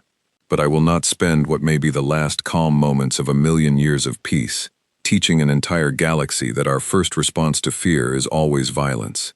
We have taught that lesson once before, Counselor. I do not intend to teach it twice." Across the wider Concordance, worlds far from Heartlight watched the unfolding crisis with a mixture of fascination and dread. On a dozen different planets, families gathered around shared screens, watching reports translated into 100 different languages, waiting to learn whether the ancient, half-forgotten fear their ancestors had built entire cultures around was about to be proven right, or finally, mercifully, put to rest. Some worlds farther from the core felt the tension only distantly, an abstract political drama unfolding somewhere else. Others, closer to Heartlight, understood with sharp clarity that whatever happened in the next few hours would shape the safety of their own children for generations to come. It was, Kale thought, watching the reports scroll past on a side console, strange to realize that an entire galaxy's fear could be traced back to a single afternoon, on a single world, 1,000,000 years ago, and that it might all be resolved, one way or another, within the space of a single day. Maya sat with her father and the rest of Earth's small delegation in a quiet side chamber, watching the debate unfold on a shared view screen, feeling every argument pull at something raw and unresolved in her own chest. "Do you think they're right to be afraid?" she asked Kale quietly, during a brief pause in the proceedings. Kale considered the question carefully before answering, a habit Maya had come to deeply respect in him. "I think fear rarely asks whether it's right before it takes hold," he said. "I think the better question is what we choose to do once we notice we're afraid. My people chose isolation and erasure 1,000,000 years ago. I would like to believe we can choose something better this time, though I confess, I do not yet know if the rest of my people share that hope." Marcus Reyes, listening quietly beside his daughter, felt something tighten in his chest that had nothing to do with the danger of the approaching fleet, and everything to do with a strange, growing certainty he couldn't yet explain. "Kale," he said slowly, "when your sensors first picked up the fleet, did you get any details on its makeup? Ship types, crew signatures, anything at all?" Kale pulled up the relevant data, frowning slightly as he studied it. "The readings are strange," he admitted. "The ships themselves show no crew signatures consistent with modern human biology. Not exactly. But there are presences aboard several of the lead vessels that register as partly human, partly something else entirely. We don't have a clear model for what we're detecting." Marcus's breath caught. "Show me the lead ship," he said. "Please." Kale brought up the image, a vessel unlike anything modern Earth had built, smooth and alive-looking, glowing faintly with warm, familiar light. Marcus stared at it for a long moment, something in his weathered face softening at the edges. "I don't know why," he said quietly, "but I think my son is on that ship." Maya turned to him sharply. Dad? I can't explain it, he said. Call it an old soldier's instinct, or a father's foolish hope. I don't know. But looking at that ship, Maya, I feel the same way I felt the day we lost contact with the Meridian, except everything about it is turned backward. I felt loss. Then, so completely I could barely breathe. Now I feel something that might be the exact opposite of loss, and I don't have a better word for it than that. Maya looked back at the glowing ship on the screen, at the strange, warm light pulsing gently along its hull, and felt her own heart lurch with a hope so large and so fragile, she was almost afraid to hold it. Then let's go find out, she said, before either of us talks ourselves out of believing something we both already feel is true. During the remaining hours of waiting, Marcus found a quiet moment alone in a side corridor, away from the tense debate still raging in the main chamber. He pulled up an old file on his personal device, one he had not looked at in years, a recording of Daniel's voice, made during a routine check-in call not long before the Meridian's final mission, laughing about something trivial, some small joke between father and son that had seemed, at the time, utterly unremarkable. He had almost deleted it once, in the hardest months after the disappearance, unable to bear hearing that voice without being able to answer it. He was grateful, now, in a way he could hardly put into words, that some quieter, more stubborn part of himself had refused to let it go. Hold on a little longer, he murmured to the recording, to his son, to whatever strange fate was carrying Daniel back toward him across the stars. I'm still here. We're all still here. The fleet arrived at the edge of Heartlight's system 4 hours later, and every careful defense the Concordance had gathered found itself, almost immediately, at a loss for what to do next. There were no weapons visible on any of the approaching vessels, not in any shape Concordance sensors recognized.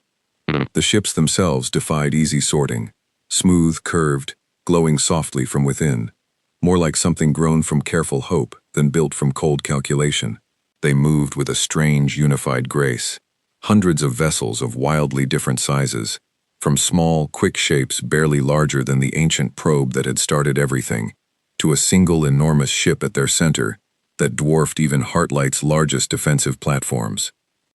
They're not arming, reported one of Heartlight's tactical officers, disbelief plain in her carefully controlled voice. No weapon signatures detected on any vessel. They're shields, if that's even the correct word for what we're reading. They're not defensive in the way we understand defense. It's more like resonance, like they're broadcasting something, not shielding against something. Broadcasting what? Counselor Drask demanded. The officer hesitated. Emotion, sir. As strange as that sounds.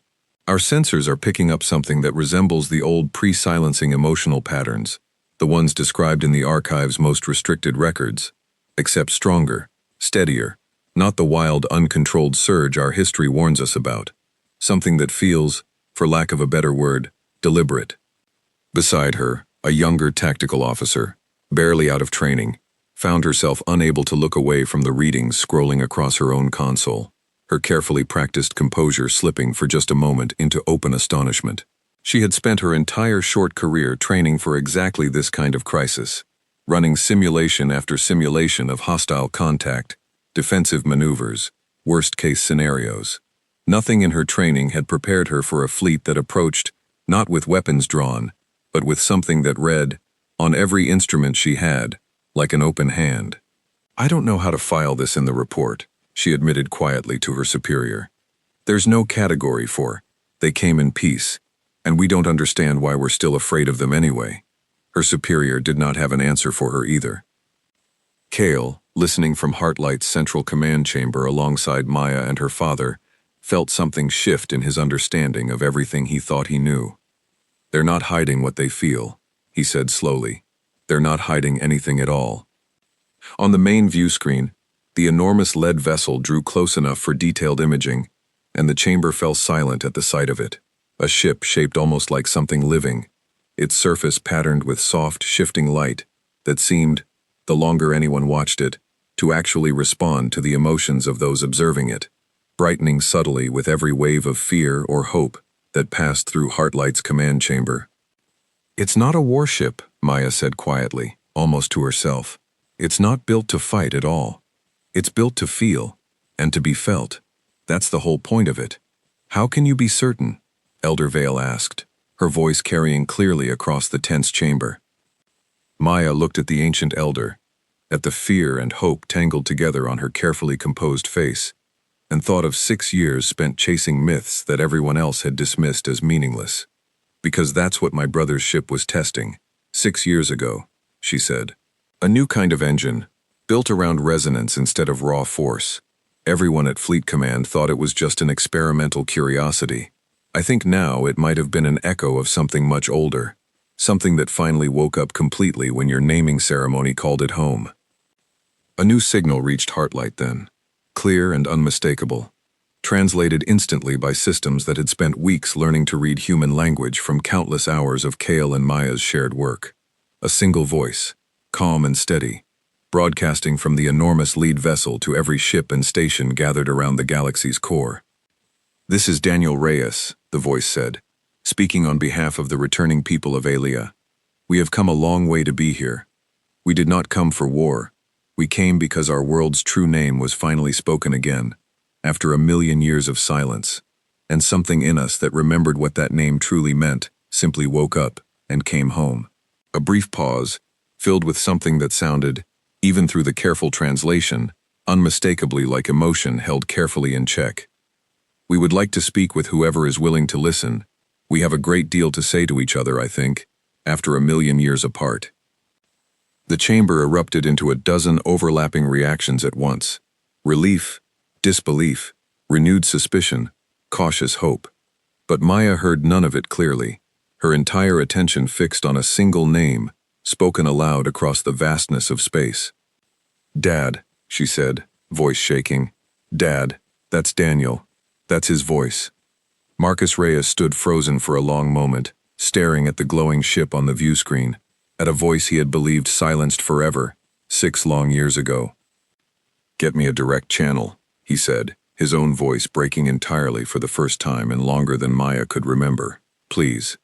Whatever protocol requires, whatever permission I need, get me a direct channel to that ship right now." It took nearly an hour to arrange, careful protocols and cautious permissions passing back and forth between Heartlight's shaken command structure and the patiently waiting fleet, before a small shuttle finally detached from the enormous lead vessel and made its slow way toward Heartlight's central docking platform. Maya stood beside her father at the edge of that platform, her heart beating so hard she could feel it in her throat, watching the shuttle draw closer with an intensity that blocked out everything else around her, the anxious crowd of delegates, the still active defense systems, even Kale standing quietly a few steps behind her, giving her whatever space she needed for whatever was about to happen. The shuttle landed with a soft, gentle hum, its curved surface glowing faintly in the same warm light Maya had seen on the larger vessel. For a long moment, nothing happened at all, the whole platform holding its breath alongside her. Then a door opened, soft light spilling out onto the platform, and a young man stepped through it. He looked, at first glance, almost exactly like the photograph still taped to Maya's office wall. The same dark hair, the same easy set of his shoulders. But as he stepped fully into the light, Maya saw the differences too, subtle but unmistakable. A faint, warm glow just beneath his skin, visible only at the edges, like sunlight through thin fabric. His eyes, when they found hers across the platform, held something ancient and patient that hadn't been there 6 years before, alongside something else, something achingly familiar, that made her chest crack open with 6 years of grief all at once. "Maya," Daniel said, and his voice, at least, hadn't changed at all. She didn't remember crossing the platform. She only remembered, suddenly, being in his arms, both of them shaking, both of them crying in a way that made every careful Yethier observer nearby visibly, uncomfortably unsure where to look. "You're here," she said, into his shoulder, over and over. "You're actually here, I thought. For 6 years, I thought." "I know," Daniel said, holding her just as tightly. "I know, Maya. I'm so sorry. I didn't choose to leave you like that. I didn't know, I didn't understand what was happening until just a few hours ago. And even now, I don't have all the answers you deserve." Marcus reached them a moment later, and Maya felt her father's arms wrap around them both. his whole body shaking with a grief and joy too large for words. For a long moment, none of them said anything at all, simply standing together on a platform at the center of the galaxy. 6 years of loss, finally, impossibly, undone. "I sent you out there," Marcus said finally, voice breaking. "I signed the orders for that mission myself. Every day for 6 years, I have carried that." "Dad," Daniel pulled back just enough to look his father in the eyes. "None of this was your fault. I chose to investigate that anomaly myself. It was curiosity, not anything you did wrong. And whatever happened to me out there, whatever I became in that place, I don't think it was ever meant to hurt me. I think it was always meant to bring me home again. Exactly like this. Exactly when Earth needed it most." "What happened to you?" Maya asked, pulling back to study his face properly, searching for the brother she remembered, underneath whatever strange new light lived beneath his skin now. "Where have you been all this time?" Daniel was quiet for a moment, choosing his words carefully. "I don't fully understand it myself," he admitted. "I found something out past Neptune, 6 years ago. Something ancient, buried and waiting. It didn't hurt me. It just held me, gently, the way you'd hold something precious you weren't ready to lose yet. I don't remember most of the time in between. Just fragments, dreams, almost. And then, a few hours ago, I woke up, and the whole system was waking up around me, and something in me just knew what to do next, knew where to go, knew what to say." He looked around at the vast glowing city surrounding them, at the fleet still waiting patiently in orbit above.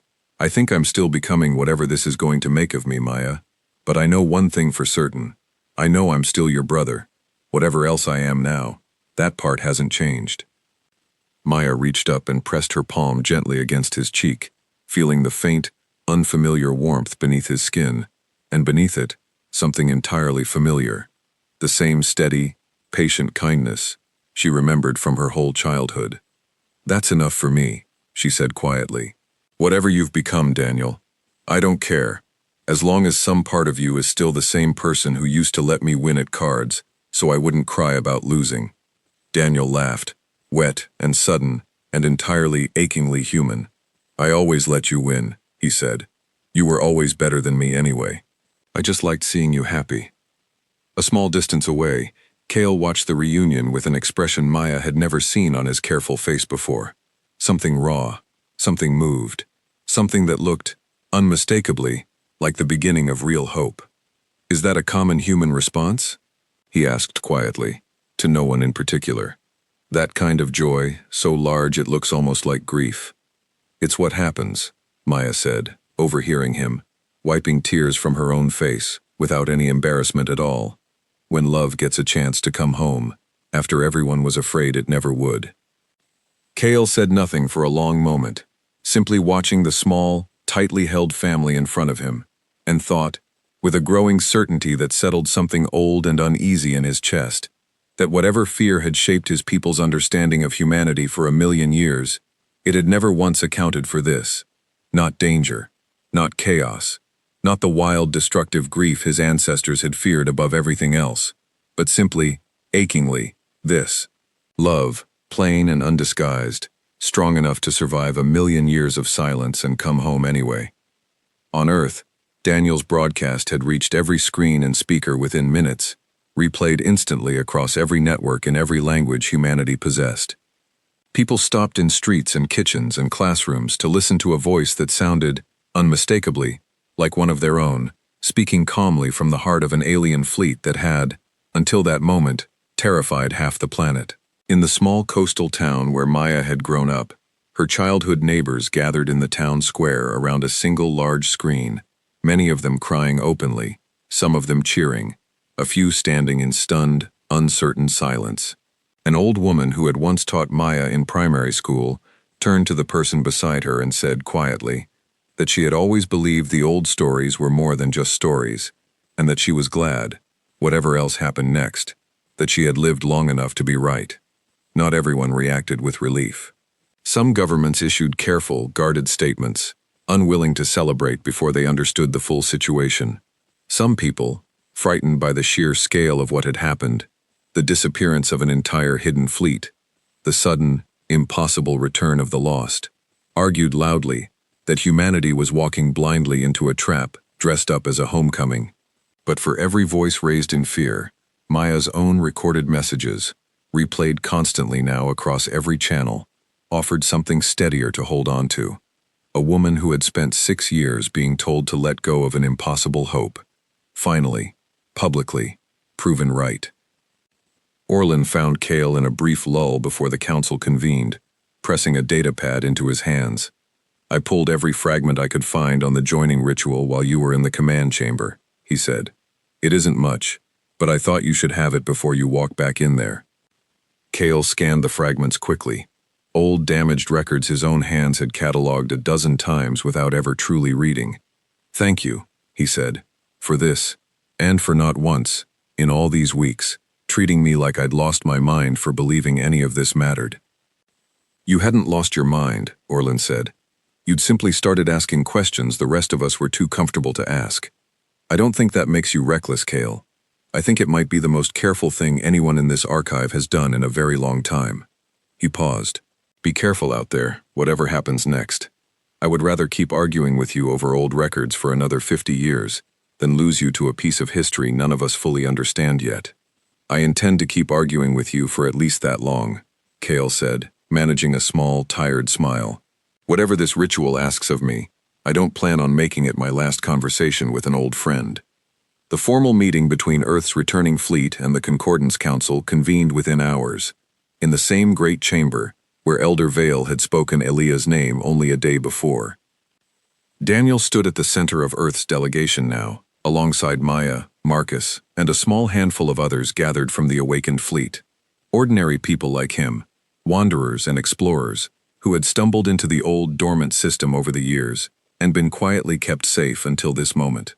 Cale stood near Elder Vale, though his eyes kept returning, again and again, to Maya's face, watching for any sign of how this next, difficult conversation might unfold. Among that small group of awakened wanderers stood Sophia Marchetti, a young geologist who had vanished 3 years before, during a routine desert survey. She stood a little apart from the others, staring up at Heartlight's impossible towers with an expression somewhere between wonder and disbelief. "I keep thinking about my mother," she admitted quietly, to no one in particular, though Maya, standing nearby, heard her. "She stopped setting a place for me at dinner after the first year. I understood why. I would have done the same thing, probably. But I keep wondering what she's doing right now, whether anyone's told her yet, whether she'll believe it even when they do." "She'll believe it," Maya said gently, coming to stand beside her. "I promise you, she'll believe it the second she sees your face." Sophia looked at her, some of the disbelief in her expression softening into something more fragile and more hopeful. "How can you be so sure?" "Because I know exactly what it feels like," Maya said, "to refuse to stop setting a place at the table, even when everyone tells you it's time to stop hoping." Sophia managed a small, wet laugh and reached out to squeeze Maya's hand once, briefly, before turning back to watch the council chamber doors ahead of them. Councillor Drask wasted no time on pleasantries. "You arrive with an armada," he said, broadcasting no clear intentions beyond vague talk of coming home. "Forgive me if the concordance requires something more solid before we simply trust that a million years of justified caution was unnecessary." "Justified caution," Daniel repeated slowly. "Is that what you call erasing an entire world's memory of itself? Justified?" "Your ancestors' grief cracked open a star system," Drask said. 3 worlds emptied in an instant. Tell me, young man, freshly awakened from whatever ancient machinery has been holding you all these years, do you have any real understanding of what that cost? Or are you simply repeating grievances fed to you by people who resent us for a decision none of you were even alive to witness?" Daniel's jaw tightened, but his voice, when he answered, stayed remarkably level. "I understand it cost lives," he said. "Real lives, real grief, on your side just as much as ours. I'm not here to pretend that tragedy didn't happen, or that it didn't matter. But I am here to ask why an entire world's future was decided in a single afternoon of fear, without ever asking that world a single question first, without ever wondering whether the people living on it, then or now, might have had something worthwhile to say about their own fate." Elder Vale, who had remained quiet through the initial exchange, finally spoke. He raises a fair question, Counselor, she said. One I have been asking myself with growing discomfort these past weeks. We called our decision protection. I wonder now whether it was ever truly protection at all, or simply the easiest way to make a difficult fear disappear from view. A third council member, an elder from a species Maya did not recognize, small and softly luminous, spoke up for the first time since the meeting began. If I may, she said, her voice translated into something gentle and precise. My own world was never part of the ward, nor part of the fear that shaped this decision 1,000,000 years ago. I have only watched, from a distance, as this council debated the fate of a world none of us ever met. I would like to say, for whatever it is worth, that watching your people these past hours, I have seen something I did not expect, not danger, grief, handled with more grace than I believed possible for a species capable of cracking a star system. Perhaps that grace was always there, and we simply never gave it the chance to be seen. Daniel inclined his head toward her, something grateful passing briefly across his tired face. Thank you, he said quietly. That means more than you know. With respect, Elder, Drask said, sentiment is a poor foundation for galactic security. We stand here today because an unknown fleet appeared in our skies within hours of speaking a name we barely understood the true purpose of. That is not a comfortable position to celebrate uncertainty from. No, Daniel agreed, surprising several people in the chamber with his easy honesty. It isn't, and for what it's worth, Counselor, I don't fully understand what I am now either. I woke up a few hours ago into a body that isn't entirely the one I remember, carrying knowledge I didn't earn, and don't yet fully trust myself. If you're afraid of what my people might become, I understand that fear better than you might think. I'm afraid of it too, some hours more than others. The chamber fell quiet at that admission, the sharpness of Drask's suspicion, momentarily unsettled by simple, unguarded honesty. Then tell us, Elder Vale said gently, what you believe your people intend, now that you've come home. Truly intend, not simply what you hope we want to hear. Daniel considered the question carefully, glancing once at Maya, who gave him a small, steady nod of encouragement. I think, he said slowly, that we intend to stand here, honestly, and ask for the same thing any family asks for, after being separated too long by fear and misunderstanding, a chance to actually know each other, instead of only fearing each other from a careful, comfortable distance. I don't think we came here for revenge, Counselor. I don't feel any pull toward that at all, and I suspect, if that feeling existed anywhere in whatever woke me up today, I would feel it as clearly as I feel everything else right now. I think we came here because our world's name was finally spoken with something other than fear attached to it, and something in us that had been waiting 1,000,000 years for exactly that simply couldn't stay away any longer. Maya felt her throat tighten, watching her brother speak with a steadiness and clarity she'd never quite seen in him before his disappearance. Some new depth added to the same fundamentally kind person she'd always known. There is something else, Cale said suddenly, stepping forward from beside Elder Vale, his voice carrying an urgency that drew every eye in the chamber toward him. Something I believe we need to address immediately, Elder, before this conversation continues any further. Go on, Archivist, Elder Vale said. Cale took a steadying breath. I don't believe humanity's return is the only result of speaking Alia's name, he said. I believe, based on everything I've studied these past weeks, that Earth's original place in the ward was never simply about containing a danger. I believe it was about providing something needed, something the rest of the ward has been missing for 1,000,000 years, replaced only by a weaker, temporary patch. And I believe that patch is not simply old and tired, as we assumed. I believe it has been failing, precisely because it was never meant to last this long, without the very thing we removed from it 1,000,000 years ago. Meaning what exactly? Drask demanded. Cale looked around the chamber, at Elder Vale's suddenly sharpened attention, at Daniel and Maya's matching expressions of dawning understanding, at Drask's barely hidden alarm.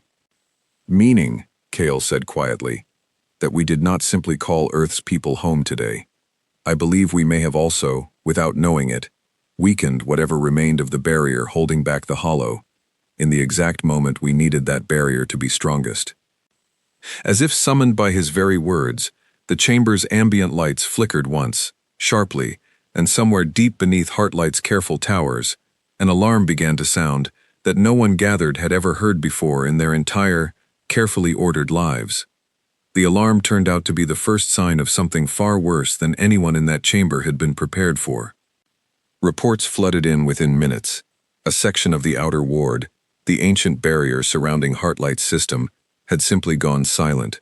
A section that had, until moments before, still carried the faint, steady signature of the artificial patch installed 1,000,000 years ago in place of Earth's missing part.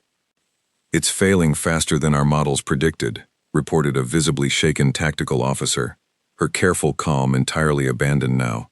The patch was already weakened before the naming ceremony. "I believe renewing Earth's name pulled resources away from the artificial system that had been making up for its absence.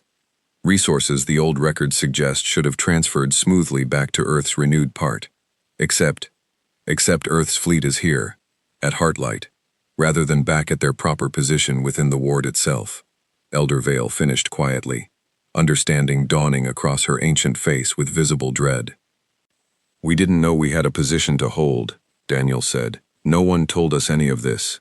We woke up a few hours ago, knowing only that our world's name had been spoken, and that something in us needed, urgently, to come here." "None of us understood the full mechanism until just now," Kale said. "The records were too damaged, too incomplete. We believed the naming alone would renew the barrier. We didn't understand that it required an ongoing presence, not simply a name spoken once and left to work alone." Through the chamber's main view screen, a new image began to appear. A section of open space, far beyond Heartlight's usual defensive perimeter, where the stars themselves seemed to be, very slowly, disappearing, swallowed by a spreading field of empty, featureless gray. "That's the hollow," Elder Vale said, her voice hushed with a fear 1,000,000 years of careful ether calm could no longer fully hide. "I have only ever seen pictures of it in the oldest, most restricted archives. I never imagined I would see it with my own eyes." Maya stared at the spreading gray with a chill that went far deeper than simple fear. It was not an explosion, not a monster, not anything her mind had prepared itself to recognize as a threat. It was simply absence, spreading slowly and patiently across the stars, erasing light and warmth and color alike, leaving nothing behind but silence. "What happens," she asked quietly, "if it isn't stopped?" "Everything it touches simply stops," Elder Vale said. "Not destroyed exactly, emptied. Every feeling, every memory, every connection between one living thing and another, drained away, until nothing remains but gray, meaningless silence. It is why the ward was built in the first place, 1,000,000 years before any of us were born. It is why my ancestors were so desperately afraid of anything that might weaken that barrier, even for a moment." "Then let us go stand where we're needed," Daniel said without hesitation, "before it gets any worse." "You don't understand what you're offering," Drask said, though for the first time his voice carried something other than cold suspicion, something that sounded unmistakably like real fear. "The old records suggest that keeping Earth's part of the ward required a presence capable of enormous, sustained feeling, held carefully enough not to shatter the barrier the way it did once before. We do not know if your people, freshly awakened, barely understanding your own new nature, are ready for something that delicate, that dangerous." "Then teach us," Maya said, stepping forward before her brother could answer. "Whatever your people learned about the ward over 1,000,000 years of managing it without us, whatever careful control the rest of the Concordance mastered while we were locked away in silence, teach us now, together, before that gray emptiness swallows anyone else's stars." Elder Vale looked between Maya's fierce determination, Daniel's steady, unshaken calm, and Kale's quiet, hopeful conviction, and made, visibly, the hardest decision of her exceptionally long life. "The old records describe a joining," she said slowly. "A way for Earth's ancient part and the Concordance's careful control to work together, rather than apart, each one balancing what the other lacks. It was never fully tested, not at this scale, not in a crisis this severe. It could stabilize the ward completely. It could also, if handled without enough care on both sides, cause exactly the kind of terrible failure our ancestors feared, enough to erase an entire world, rather than risk it happening twice. Marcus felt something cold grip his chest at Elder Vale's words. He had only just gotten one child back. The thought of watching another risk everything, so soon, on a ritual no one fully understood, was almost more than he could hold steady against. "Is there no other way?" he asked quietly, unable to keep the plea entirely out of his voice. "If there is," Elder Vale said gently, "our records do not know it. I wish, more than almost anything in my very long life, that I could offer you something safer, Admiral. I cannot." "Then we'd better be careful," Daniel said quietly. "Together, this time, not alone, the way my ancestors were forced to carry that burden the first time." Somewhere far beyond Heartlight's trembling towers, the gray stain of the hollow continued its slow, patient spread across the stars, indifferent to the desperate plans forming in a chamber full of frightened, hopeful people from two worlds finally, after 1,000,000 years, standing together instead of apart. Kale looked at Maya, at the fierce, steady resolve on her face, so different from the careful fear that had ruled his own people for as long as he could remember, and felt something settle firmly into place inside his chest. Not certainty, exactly, but something close enough to carry him forward. "Then let's go," he said. "Before we run out of time to find out whether 1,000,000 years of fear was ever truly wisdom at all." By the time Earth's fleet and Heartlight's defenders reached the failing edge of the ward, the gray stain of the hollow had already swallowed an entire uninhabited system, 3 planets and a scattering of moons gone silent and empty in the space of a few hours. Maya stood aboard Daniel's ship, the same vast, glowing vessel that had carried him and hundreds of other awakened wanderers home to Heartlight, watching the approaching edge of the hollow through a viewport that made the vast, patient emptiness feel far too close for comfort. "It doesn't look like I expected," she admitted quietly, to Kale, who stood beside her, his own careful manner worn thin after the sleepless hours since the alarm first sounded. "What did you expect?" he asked. "Something angry maybe," Maya said. "Something that looked like it wanted to hurt us. This just looks like nothing, like someone erased a piece of the universe with the world's gentlest eraser." "That may be exactly what makes it so dangerous," Kale said. "My people spent 1,000,000 years afraid of fire, of grief and anger, large enough to crack a star system. I wonder now if we should have spent at least some of that fear on the opposite danger, a universe with no feeling left in it at all." Ahead of them, the combined fleet, hundreds of Earth's ancient, awakened vessels, alongside a smaller, more careful group from Heartlight's own defenses, spread out along the ragged edge of the failing ward, forming a fragile, hopeful line against an emptiness that had already swallowed far larger defenses without any visible effort at all. Elder Vale's voice came through on a shared channel, steady despite the exhaustion Maya could hear clearly underneath it. "The joining ritual requires a focal point," she said. "Someone from each side willing to stand at the very center of the failing barrier and hold it together through will and feeling alone, long enough for the rest of the combined fleet to stabilize the wider structure around them. I will not order anyone into that position. I am asking for volunteers, fully understanding what I am asking." Daniel answered almost before she'd finished speaking. "I'll go," he said. "Whatever this new part of me is capable of, it woke up for exactly this moment. I felt that the instant I opened my eyes, even before I understood what it meant." "You'll need someone from our side as well," Elder Vale said. "Someone capable of the discipline my people have spent 1,000,000 years perfecting, to balance whatever Daniel's feeling contributes with enough control to keep it from becoming exactly the kind of danger we always feared." Kale stepped forward without hesitation. "I'll go," he said. Maya turned to him, alarm plain on her face. "Kale, you don't have to." "I think I do, actually," he said gently. "I have spent my whole life believing that calm and control were the only things standing between my people and disaster. I would like to find out, standing beside your brother at the center of this, whether that belief was ever the whole truth, or only the comfortable half of it." The ritual itself required no grand machinery, no ancient device beyond the failing edge of the ward itself, a place where the boundary between ordinary space and the featureless gray of the hollow had worn thin enough to feel, Elder Vale explained, almost like a held breath.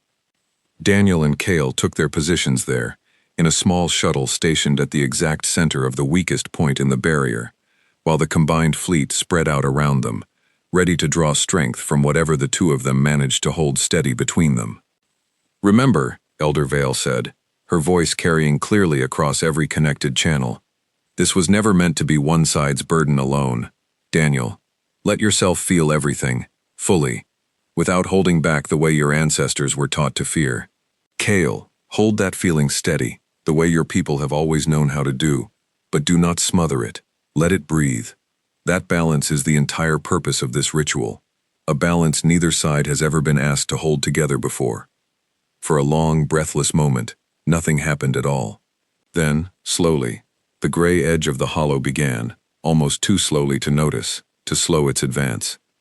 "It's working," came a report from one of the fleet's sensor officers, disbelief and hope tangled together in her voice. "The barrier's holding. Barely, but it's holding." Maya watched from a nearby vessel, her heart in her throat, pride and fear tangled together as she watched her brother and the strange, careful alien who had somehow become one of the most important people in both their lives hold a crumbling piece of the universe together, through nothing more than shared feeling and shared will. Then, without warning, everything went wrong. A section of the hollow's edge, farther along the weakened barrier, suddenly surged forward, faster and stronger than anything the combined fleet had prepared for, threatening to collapse an entirely different section of the ward before anyone could react. "We can't hold both points," Elder Vale said, alarm cutting through her careful voice for the first time since the crisis began. "Daniel and Kale are already at the very edge of what they can sustain at a single point.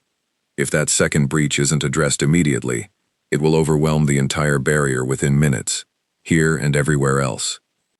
"I need someone else," she continued, urgency plain now. "Someone capable of anchoring that second point, immediately, with no time to prepare properly." Maya didn't hesitate. "I'll go," she said. "Maya." Her father's voice broke through the channel, sharp with sudden fear. "Maya, you have no idea what that requires. You're not like Daniel. You didn't wake up with whatever ancient power this ritual needs." "Maybe not," Maya said, already moving toward the small emergency shuttle docked nearby, her hands shaking but her voice steady. "But I've spent 6 years learning exactly what it costs to hold on to someone you love across an impossible distance, and refusing to let that distance win. If that's not the kind of feeling this ritual needs, Dad, then I don't know what is." "Maya, please," Marcus said, and Maya could hear, underneath the fear, the terrible echo of a father who had already lost one child to the dark once before, and could not bear the thought of losing another. "I'm not going to lose him again," Maya said quietly, steering the small shuttle toward the second, dangerously weakening breach. "I spent 6 years grieving Daniel before I even knew there was still something left to hope for. I am not going to sit safely aside now and watch this whole fragile, impossible reunion get swallowed by gray nothing, because I was too afraid to help hold it together." She reached the failing edge of the barrier moments later, the featureless gray of the hollow close enough now that she could feel its strange, terrible absence pressing against her skin, like cold, empty silence, threatening to swallow every feeling she had ever carried. "I don't know what I'm supposed to do," she admitted, voice shaking, into the open channel connecting her to Kale and Daniel at the ritual's original center. "Feel everything," Daniel's voice came back, strained but steady. "Everything you've been carrying, Maya. Don't hold any of it back. Not the grief, not the fear, not the hope. Let it all out, exactly as large as it actually is." Maya closed her eyes and let herself feel, fully, for the first time in 6 long years, everything she had been carefully holding at arm's length since the day Daniel's ship went silent, the grief that had nearly swallowed her whole at 23 years old, the stubborn, half-mad hope that had kept her chasing impossible myths for 6 long years afterward, the terror of watching her brother reappear, changed and strange, and the fierce, aching joy of holding him again anyway, the love for her father, carrying his own quiet grief in silence for 6 years, so she wouldn't have to carry it too. The strange new tenderness she'd found for a careful alien archivist who had chosen honesty over comfort, again and again, at real cost to himself. She let all of it rise up at once, enormous and raw and entirely unguarded, and pressed it, with everything she had, against the failing edge of the barrier before her. For a terrible moment, the gray seemed to surge forward anyway, swallowing the edge of her own small shuttle, cold and empty, and utterly uncaring of the size of what she offered against it. Then, slowly, impossibly, it began to pull back. "It's working," Kale's voice broke through the channel, raw with something that sounded, for the first time in his entire careful life, exactly like unguarded joy. "Maya, it's working. Hold steady. Just a little longer. Both of you. We're almost there." The seconds stretched impossibly long for everyone watching. Every sensor aboard the combined fleet strained to track the shifting, uncertain boundary between ordinary space and the hollow's featureless gray, watching it surge and retreat in small, unpredictable pulses, each one a fresh spike of fear for everyone holding their breath across the fleet. Kale found himself counting his own heartbeat, an old, useless Ythir habit meant to steady the mind, and found it did nothing at all to steady the fear rising in his chest as he watched Maya's small shuttle disappear briefly into the gray, swallowed for one heart-stopping instant before the barrier, impossibly, held. "Stay with me," he murmured, not entirely sure whether he meant it for Maya, or for Daniel, or for the fragile, flickering barrier itself. Just a little longer. Stay with all of us. The combined effort held for nearly 20 minutes, an eternity measured in strained breath and shaking resolve, before the wider fleet finally managed to stabilize the rest of the ancient barrier around the two anchoring points, weaving Earth's rediscovered feeling and the Concordance's careful control together into something neither side had ever quite managed alone. Aboard the command vessel overseeing the ritual, Marcus Reyes stood gripping the edge of a console so tightly his knuckles had gone pale, watching two small shuttles hold a crumbling piece of the universe together through nothing but will and feeling. He had spent 30 years learning to separate his fear from his duty, to command steadily no matter what alarms were sounding around him. He found, watching his daughter's shuttle drift toward the second failing breach only minutes before, that 30 years of discipline meant nothing at all against the simple, terrible fact of watching both his children risk everything at once, on opposite sides of a crumbling barrier neither of them fully understood. "Please," he said quietly, to no one, to everyone, to whatever old, patient force had once been Earth's true name, and might now, if it chose to, listen. "Please, not both of them, not again." He did not move from that console until it was over. Slowly, the gray stain of the hollow stopped its advance entirely, then, with painful slowness, began to pull back, the ancient, silent emptiness folding back into whatever vast, dark distance it had come from, leaving behind only cold, empty space, and the shattered, silent remains of the system it had already claimed before the barrier finally held. When it was over, Maya sat slumped in the small emergency shuttle, utterly spent, tears and exhaustion mixing freely on her face, as her father's voice broke through the channel, thick with relief. "Maya, Maya, are you all right? Please, answer me." "I'm okay, Dad," she managed, her voice raw. "Tired, but okay." At the ritual's original center, Daniel and Kale floated together in their own small shuttle, both of them visibly drained, but both of them alive, and the barrier around them, for the first time in a million years, humming with a warmth and steadiness that Elder Vale's careful readings confirmed would hold for a very long time indeed. "The joining worked," she reported, her ancient voice thick with an emotion she made no effort at all to hide now, better than any record from before the silencing ever suggested it could. "I believe, if we maintain this balance, properly, together, this time, the ward will hold stronger than it has in a million years." The return to Heartlight was quiet, exhausted, and unlike anything the galaxy's careful, ordered capital had witnessed in living memory. Two entirely different peoples, drained and shaking and openly, unashamedly emotional, working side by side to tend each other's wounded, to celebrate a victory that belonged equally to both of them. Counselor Drask found Maya later that day, resting in a quiet corner of Heartlight's medical wing, her father and Daniel asleep nearby after the exhausting ordeal.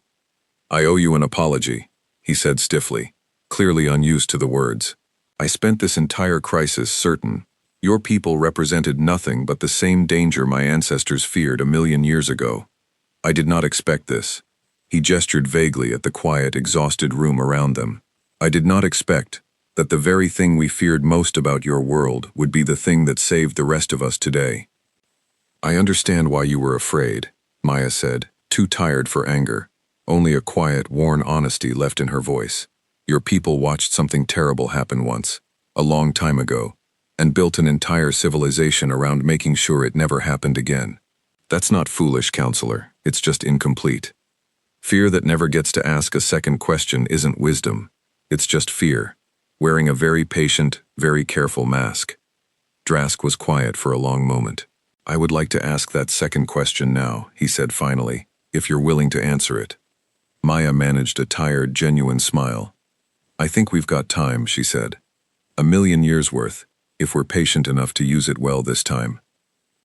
Orlin found Kale in the medical wing later that same day, still recovering from the exhaustion of the ritual, and sat with him for a long while without saying much of anything at all, the comfortable silence of an old friendship that needed no careful words to prove itself. "You did something today no Uther has done in 1,000,000 years, Orlin said eventually. "I didn't do it alone," Kale said. "None of us did. That was rather the point." "I know," Orlin said, something warm and a little rueful in his voice. "I think that might be the part I find hardest to get used to. We spent our whole lives believing strength meant carrying everything alone, carefully, quietly, so no one else had to see the weight of it. I watched you and that young man hold back an ancient darkness today by doing the exact opposite. I am still deciding what to make of that." "Take your time," Kale said, managing a tired smile.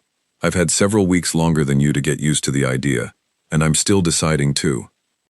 3 days later, in the same great chamber where Earth's name had first been spoken, Elder Vale called together the full council once more, along with every delegate still gathered at Heartlight, and Earth's small, exhausted delegation standing now, not at the edge of the crowd, but at its very center. "1,000,000 years ago," she began, her voice carrying clearly across the silent chamber, "my people made a choice out of fear and called it wisdom. We took a world's name and its memory of itself and its place among us, and told ourselves it was necessary, because sitting with our fear long enough to ask better questions felt impossibly dangerous at the time." She paused, looking directly at Maya, at Daniel, at Marcus, at Kale standing quietly among them. "I have spent these past weeks, slowly, painfully, understanding just how much that choice cost. Not only the people of Aelia, but all of us, every world that has depended on a barrier, weakened by our own fear for 1,000,000 long years." She turned to address the full chamber. "Today, I want to be clear about something the old records never bothered to make clear 1,000,000 years ago. Aelia's people were never welcomed back, because we needed something useful from them, though today, in truth, we desperately did. They were welcomed back because it was always, simply, the right thing to do, 1,000,000 years too late, and I am deeply sorry that it took a crisis this severe to finally make us brave enough to admit that." The chamber remained silent for a long moment, before Daniel stepped forward to answer. "On behalf of my people," he said, "the ones who never stopped telling stories about a sky that used to speak, and the ones who woke up a few days ago into bodies and lives none of us fully understand yet, I want to say something too. We are not here for an apology alone, though I think this one matters more than you might realize. We are here because somewhere in all of us, ancient and new, something remembered that we were always meant to be part of something larger than our own small, forgotten world. We would like to stay part of that, properly, this time. Not sealed away out of fear, not simply useful in a crisis, just known, understood, welcomed, the way any family deserves to be welcomed home, however long they've been away." Maya stepped forward then, unable to stay silent any longer. "I'd like to add something if I may," she said, and Elder Vale nodded for her to continue. "For 6 years I was told, gently, kindly, by people who loved me, that it was time to let go of a question everyone else considered already answered. I understand now why some of you might want Earth's people to simply be grateful for reconciliation, and to let old questions rest the same way. I am grateful, but I don't think a family truly heals by agreeing never to ask hard questions again. I think it heals by learning, together, how to ask them without fear of the answer. That's what I'm hoping for From all of us, starting today. A long moment of silence followed, before Elder Vale inclined her head slowly. Then let that be our second promise, she said, alongside the first. Not silence this time. Honest questions, however uncomfortable, asked and answered together. Elder Vale nodded slowly. Then let us begin exactly there, she said. Not as the concordance and the removed world, not as fear and the thing once feared, simply as neighbors, finally allowed to properly meet each other, after far too long apart. A soft murmur of agreement moved through the gathered crowd, quiet at first, then growing warmer, more genuine, as delegates from a dozen different worlds began, slowly, to approach Earth's small delegation, offering careful, curious greetings that Maya suspected, watching them, would have been unthinkable only a week before.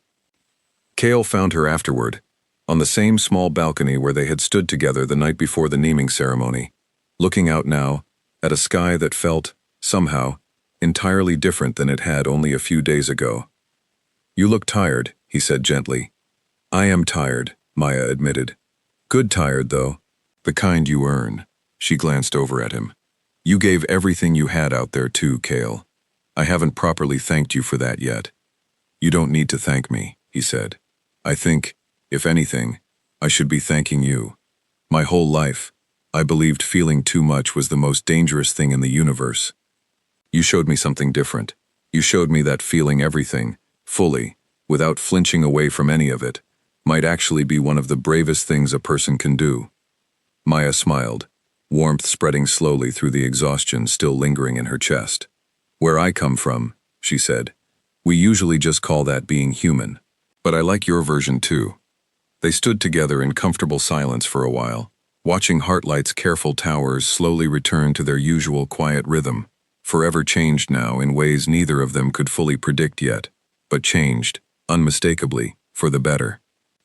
"What happens now?" Maya asked eventually. "For you, for me, for all of it." Kale considered the question carefully, the way he considered everything. "I don't know exactly," he admitted, "but I find, for the first time in my careful, quiet life, that I'm not afraid of not knowing. I think I would like to find out, slowly, properly, whatever comes next. Preferably," he added, with the faintest, warmest hint of something that might, on a human face, have been called hope, somewhere close enough that I could keep learning from you, if you'd be willing to keep teaching me. Maya felt her tired heart lift, warm and certain, in a way that had nothing to do with grief, or fear, or 6 long years of impossible searching, and everything to do with the strange, hopeful shape of whatever came next. "I think that can be arranged," she said softly.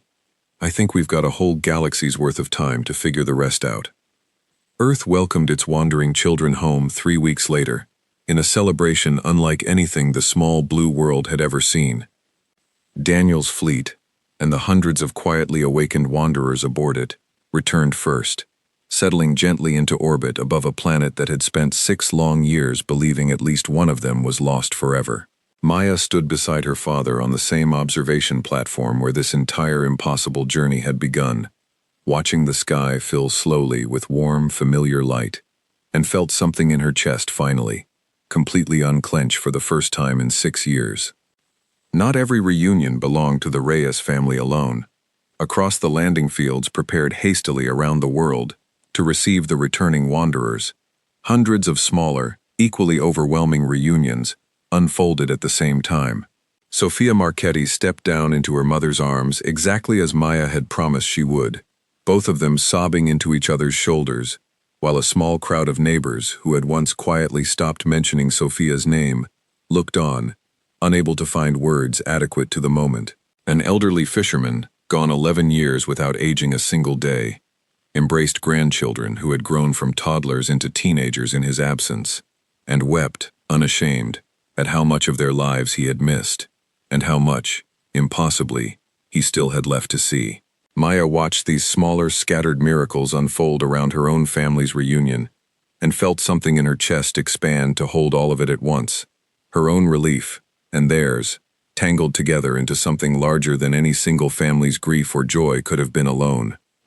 In the weeks that followed, Counselor Drask surprised nearly everyone who had known him by becoming one of the loudest voices at Heartlight, arguing in favor of deeper cooperation with Earth, not out of any sudden loss of caution, but because, as he put it to anyone who would listen, true caution meant learning from what had actually happened, rather than clinging to what he had always assumed would happen.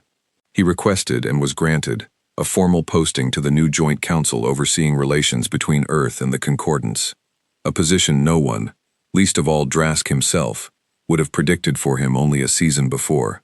"I still believe caution matters," he told Maya during one of his first visits to Earth, standing awkwardly on a beach he had never imagined visiting in his long life. "I simply believe now that caution without curiosity is only fear, dressed up to look responsible. I would like to spend whatever years I have left being properly curious, for once, rather than simply afraid."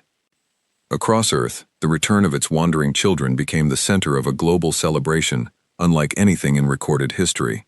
Holidays declared in a dozen countries, monuments raised in quiet coastal towns and busy capital cities alike, entire school curriculums rewritten within months, to include the old myths Maya had spent 6 lonely years piecing together, now taught not as forgotten folklore, but as memory, finally returned to the people who had always, secretly. Dr. Okafor visited her office not long after, the same worried expression from months before now replaced with something like wonder. "I believe I owe you a rather significant apology," he said, looking at the wall of notes and myths that had once seemed, even to him, like the obsession of a grieving woman chasing ghosts, and an even more significant paper credit, if the review board has any sense of fairness left in it at all. "You never once made me feel foolish for chasing it," Maya said. "Not really. That mattered more than you probably know. I believed in the work," he said simply. "I confess, I did not believe quite this much in the answer." He looked at the photograph of Daniel, still taped to the wall, now joined by a newer photograph. Daniel, Maya, Marcus, and Kale, together on the shore, all of them laughing at some joke the picture itself couldn't capture. "I am glad, Maya, whatever else this has cost you, that you never let anyone talk you out of an answer worth 6 years of your life." Kale arrived a few days later, part of a small, careful Concordance delegation sent to begin the long, patient work of properly introducing two peoples who had spent 1,000,000 years knowing each other only through fear and forgotten myth. He found Maya exactly where he expected to, in her small, cluttered office at the Institute, the same photograph of Daniel still taped to the wall behind her, though now surrounded by new notes, new questions, an entire lifetime of research suddenly, wonderfully, only just beginning. "It's smaller than I imagined," he said, looking around at the modest room, at the ordinary human clutter of paper and old coffee cups and half-finished translations. "Most important things usually are," Maya said, smiling. "Big discoveries. Small, messy rooms where someone actually did the work of finding them." He stayed for a long while that afternoon, listening as she walked him through everything she'd gathered over 6 long years, myth after myth, symbol after symbol, the same patient, careful work that had, in the end, helped bring an entire lost world home. And when evening came, they walked together along the shore near her research building, watching the sun set over an ocean that had existed, quietly, patiently, long before either of their peoples had ever learned to be afraid of each other. "Do you think it will be easy?" Maya asked. "Everything ahead of us, 2 peoples trying to actually know each other, after 1,000,000 years of fear built up between us." "No," Kale said honestly. "I don't think it will be easy at all. I think there will be counselors like Drask for a long while yet, still afraid, still careful, and I think, honestly, some of that caution will occasionally even be needed. Your people carry enormous feeling, Maya, the kind that once cracked a star system apart. That was never only a myth built from fear. It was also, simply, true. I don't think either of our peoples should forget that truth, even as we learn new, better ways to hold it." "And the good news?" Maya asked. Kale was quiet for a moment, watching the last light fade slowly across the water. "The good news," he said finally, "is that I've now seen, with my own eyes, exactly what that same enormous feeling can build, instead of only what it can break. I watched your brother and I hold back an ancient darkness through nothing more than careful feeling and careful control, working together for for the first time in a million years. I watched you offer your own grief and love and fear, fully, without holding anything back, and save an entire barrier no one else could save alone. I think, if we're patient and honest, and willing to keep asking better questions than our ancestors ever managed, we might actually build something neither of our peoples could have built completely alone. Maya reached over and took his hand, a small, simple gesture that would have meant very little on its own, 6 weeks before, and now meant almost everything. I think so too, she said.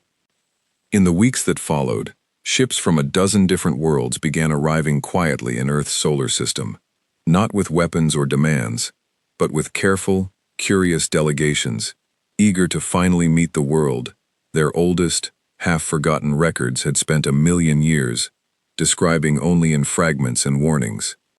Some visits were clumsy.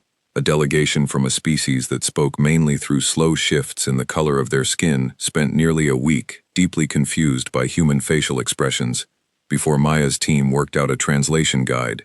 Another group, from a world whose entire culture was built around great caution, found humanity's love of things like mountain climbing and ocean swimming almost impossible to understand without visible alarm.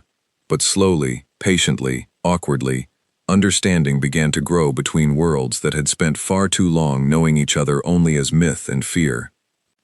Elder Vale visited Earth herself, 3 months after the crisis at the ward, older and more tired than Maya had ever seen her, but carrying, for the first time, something that looked almost like peace.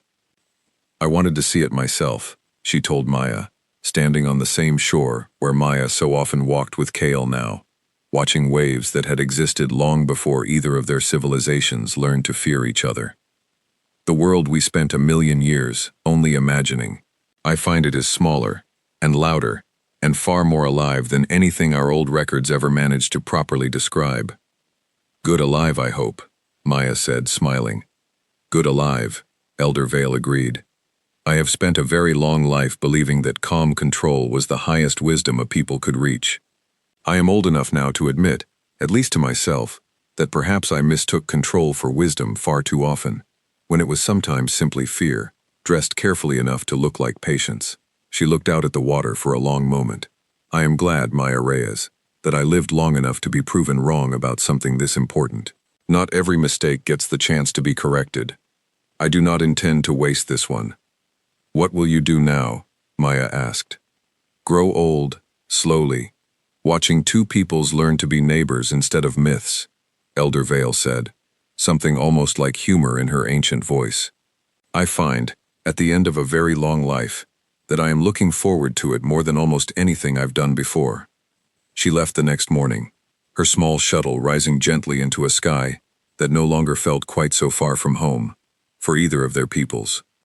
That evening, in a quiet gathering far smaller than the grand ceremony at Heartlight, but no less important for its size, Maya stood with her father, her brother, and Kale on the shore near her home, and spoke Earth's true name aloud herself, for the first time, not as part of any ancient ritual or desperate crisis, but simply, quietly, as an act of love.